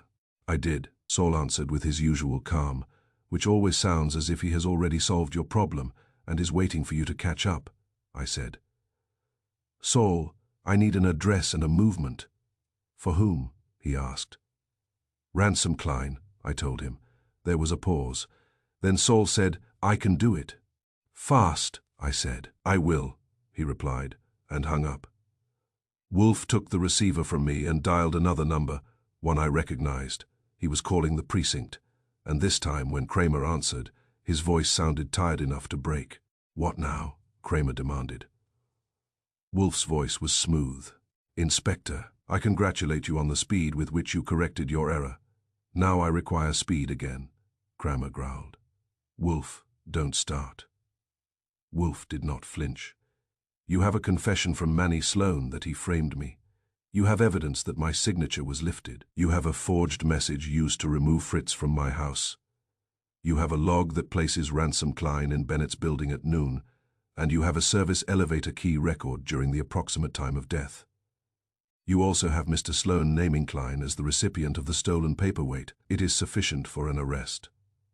Kramer's voice hardened. Sufficient for a pickup, not for a neat bow. Lasker's still chewing nails. Wolfe's eyes narrowed. Then chew harder. You will come to my house again, this time without cuffs. Bring officers who can restrain a large man, Kramer snorted. You expect Klein to walk into your living room. I expect him to do worse, Wolfe replied. He will attempt to retrieve what he believes is the last threat to his freedom. Kramer was silent a beat. Then he said, You got the ledger?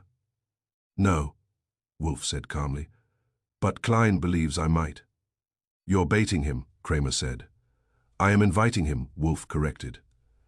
If you are unwilling to be competent, say so, and I will telephone the commissioner. There was a muttered curse. Then Kramer said, All right, I'll come. But if this goes sideways, I'm putting you in a cell just to calm myself down, Wolfe said, an understandable impulse. Hurry. He hung up and set the receiver down as if it were a completed transaction. I said, And how do we invite Klein? Wolfe looked at me. You will telephone him. I blinked. Yes, Wolfe said. You will tell him that Manny Sloan has been taken. You will tell him that the police are now looking for the ledger. You will tell him that I have it. I stared. That is 3 lies and a provocation. Wolfe's eyes narrowed. It is a lure. Klein lured Bennett with fear. We will lure Klein with it. I sighed and dialed the number I had copied earlier from Bennett's invoices, the one tied to Klein's office. After a transfer, a woman's voice came on, brisk. Klein Advisory Group. This is Archie Goodwin, I said. Put Mr. Klein on the line. A pause, then a deeper voice, rough and confident. Goodwin, I've heard about you. You boys having trouble on 35th? I kept my voice light. We are having visitors. I thought you might want to be one of them. Klein chuckled. I don't make house calls. You made one to Bennett, I said. Twice. Silence. Not long, but sharp. Then Klein said, Watch your mouth. I am, I said. That is why I called. Manny Sloan is in custody. He has been talking. The police are looking for Bennett's ledger. Wolfe says he has it. Klein's voice stayed steady, but it had changed. The amusement was gone. Wolfe has it. That is what he says, I replied. He also says, if you want to keep yourself out of a courtroom, you will come talk. Klein laughed once. Short. Wolfe doesn't leave his chair. He doesn't talk to men like me. He will tonight, I said. Christmas has brought out the spirit of compromise. Another silence. I could hear his breathing. Then Klein said, If Wolfe has something of mine, I will get it.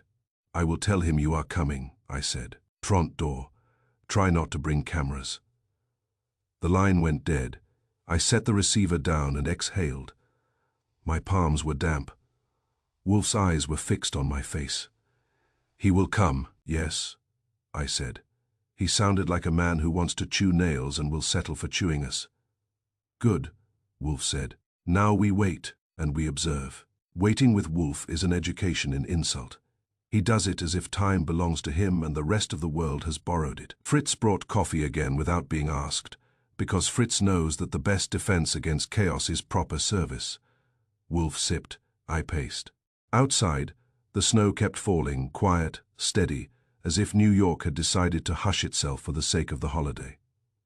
At 10:47, the doorbell rang. Not the sharp, impatient press ring this time. This was firm, deliberate, like a man knocking on a door he expects to open. I went to the door. Through the glass I saw Ransom Klein.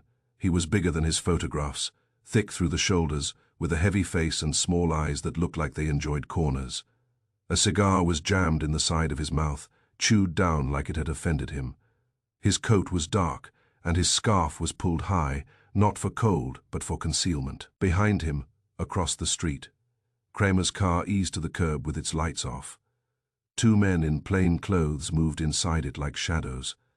Klein looked at me. "Goodwin," he said around the cigar. "Move," I smiled. "Merry Christmas to you too, come in." He stepped inside without wiping his feet, and I disliked him on principle. We went into the office. Wolfe did not rise. He did not offer his hand. He regarded Klein with the same distant contempt he might offer a cockroach that had wandered onto a Persian rug. "Klein," Wolfe said. Klein's eyes flicked over Wolfe's bulk, over the red chair, over the room. He smirked. "So the legend sits, just like the papers say." Wolfe's voice was even, and the brute postures, just like experience says. Klein's smirk faded. "You got something of mine." "I have nothing of yours," Wolfe replied. "You have something of mine. My signature, my property, my reputation briefly." Klein's jaw tightened. "I don't know what you're talking about." Wolfe nodded slightly, as if acknowledging a child's expected lie. "Manny Sloan has confessed to framing me." Klein's eyes narrowed. "Sloan's an idiot." "An idiot with a precise mind," Wolfe said. "He described delivering my paperweight to you." Klein's mouth tightened around the cigar. "He's making stories." Wolfe's gaze stayed steady. "I am not. I am ending them. The ledger you removed from Harold Bennett's safe, before he returned from this house, is your true concern. You came here because you believe I have it." Klein leaned forward, and I saw his nostrils flare. "Do you?" Wolfe's voice was calm. Klein's eyes widened slightly, then hardened. "Then why am I here?" "Because you are careless," Wolfe said. "Because you could not resist confirming that the ledger is not in my hands, because you wish to intimidate me. That, Mr. Klein, is your error." Klein's hand moved inside his coat. I moved too, faster, because I had been waiting for it. I had my own hand on the desk drawer where I kept a small revolver, and I did not enjoy the thought of using it in Wolfe's office. But I enjoyed the thought of Klein using his less. Before anything could happen, the front door opened and heavy feet entered the hall. Kramer came into the office with two detectives, faces set, guns low but ready. Behind them came Lasker, pale and furious, as if he had been dragged here against his will and hated the idea of being wrong in a place with better furniture.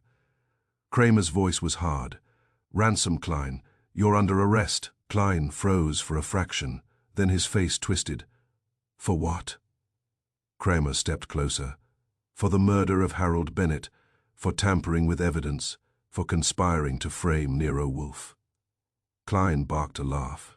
"You got jokes." Wolfe's voice came quiet. "Inspector Kramer, tell him about the service elevator key." Kramer's jaw tightened. We checked.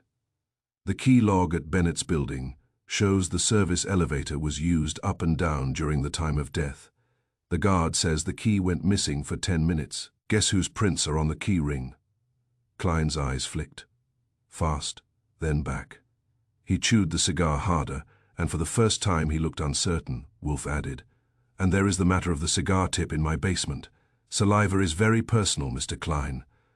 Klein's mouth opened, then closed. His eyes went to the door, then to the window, calculating exits.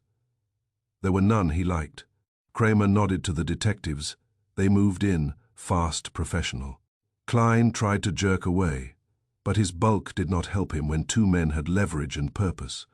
The cigar fell to the rug, and I winced for Wolfe's carpet. Kramer snapped cuffs on him, and the click sounded like justice finally finding its rhythm. Lasker's face tightened. He looked at Wolfe, as if he hated him for existing. Wolfe looked back, serene. "Mr. Lasker," he said, "you may now withdraw your warrant." Lasker's jaw worked. "The investigation is ongoing." Kramer turned on him, eyes blazing. "Ongoing my foot. Sloan confessed to framing Wolfe. We got Klein in the house, and we got enough to hold him. The only thing ongoing is your embarrassment." Lasker glared, then looked away, defeated by facts and the prospect of being laughed at in tomorrow's papers. "Fine," he said sharply. Charges against Wolfe are withdrawn immediately." Wolfe inclined his head a fraction, as if accepting a waiter's apology for a cold plate.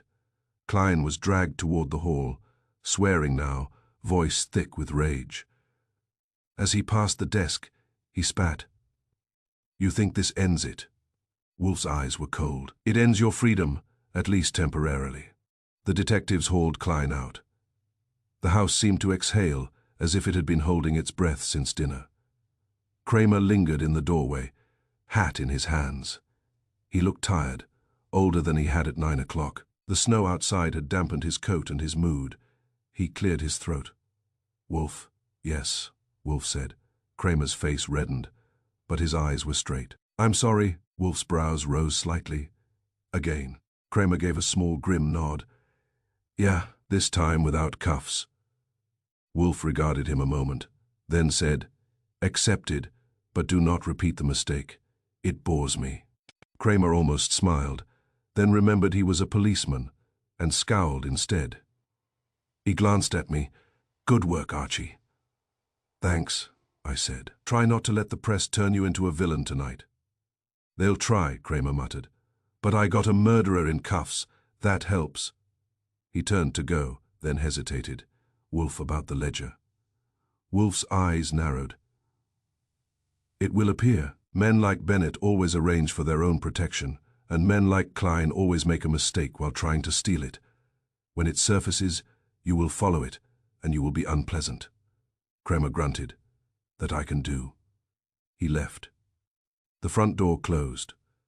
The street noise faded again. Snow fell quietly outside, soft as flour, covering the footprints of men who had tried to trample Wolfe's pride.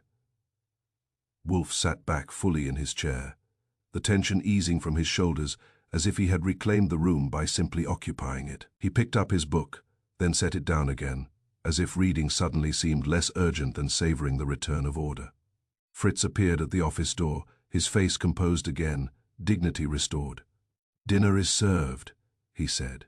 As if no police had ever crossed the rug, Wolfe's eyes softened a fraction. "Excellent." We went to the dining room, and the table looked like a sanctuary. Fritz served precisely on time, because Fritz believes punctuality is part of morality. The food was hot, the plates were warm, and the world outside could have been at war for all the calm that settled over the room. As I ate, I glanced at the clock. It was 11:42. Justice had been restored, at least the kind that mattered inside our walls before midnight. In New York, that counts as a miracle.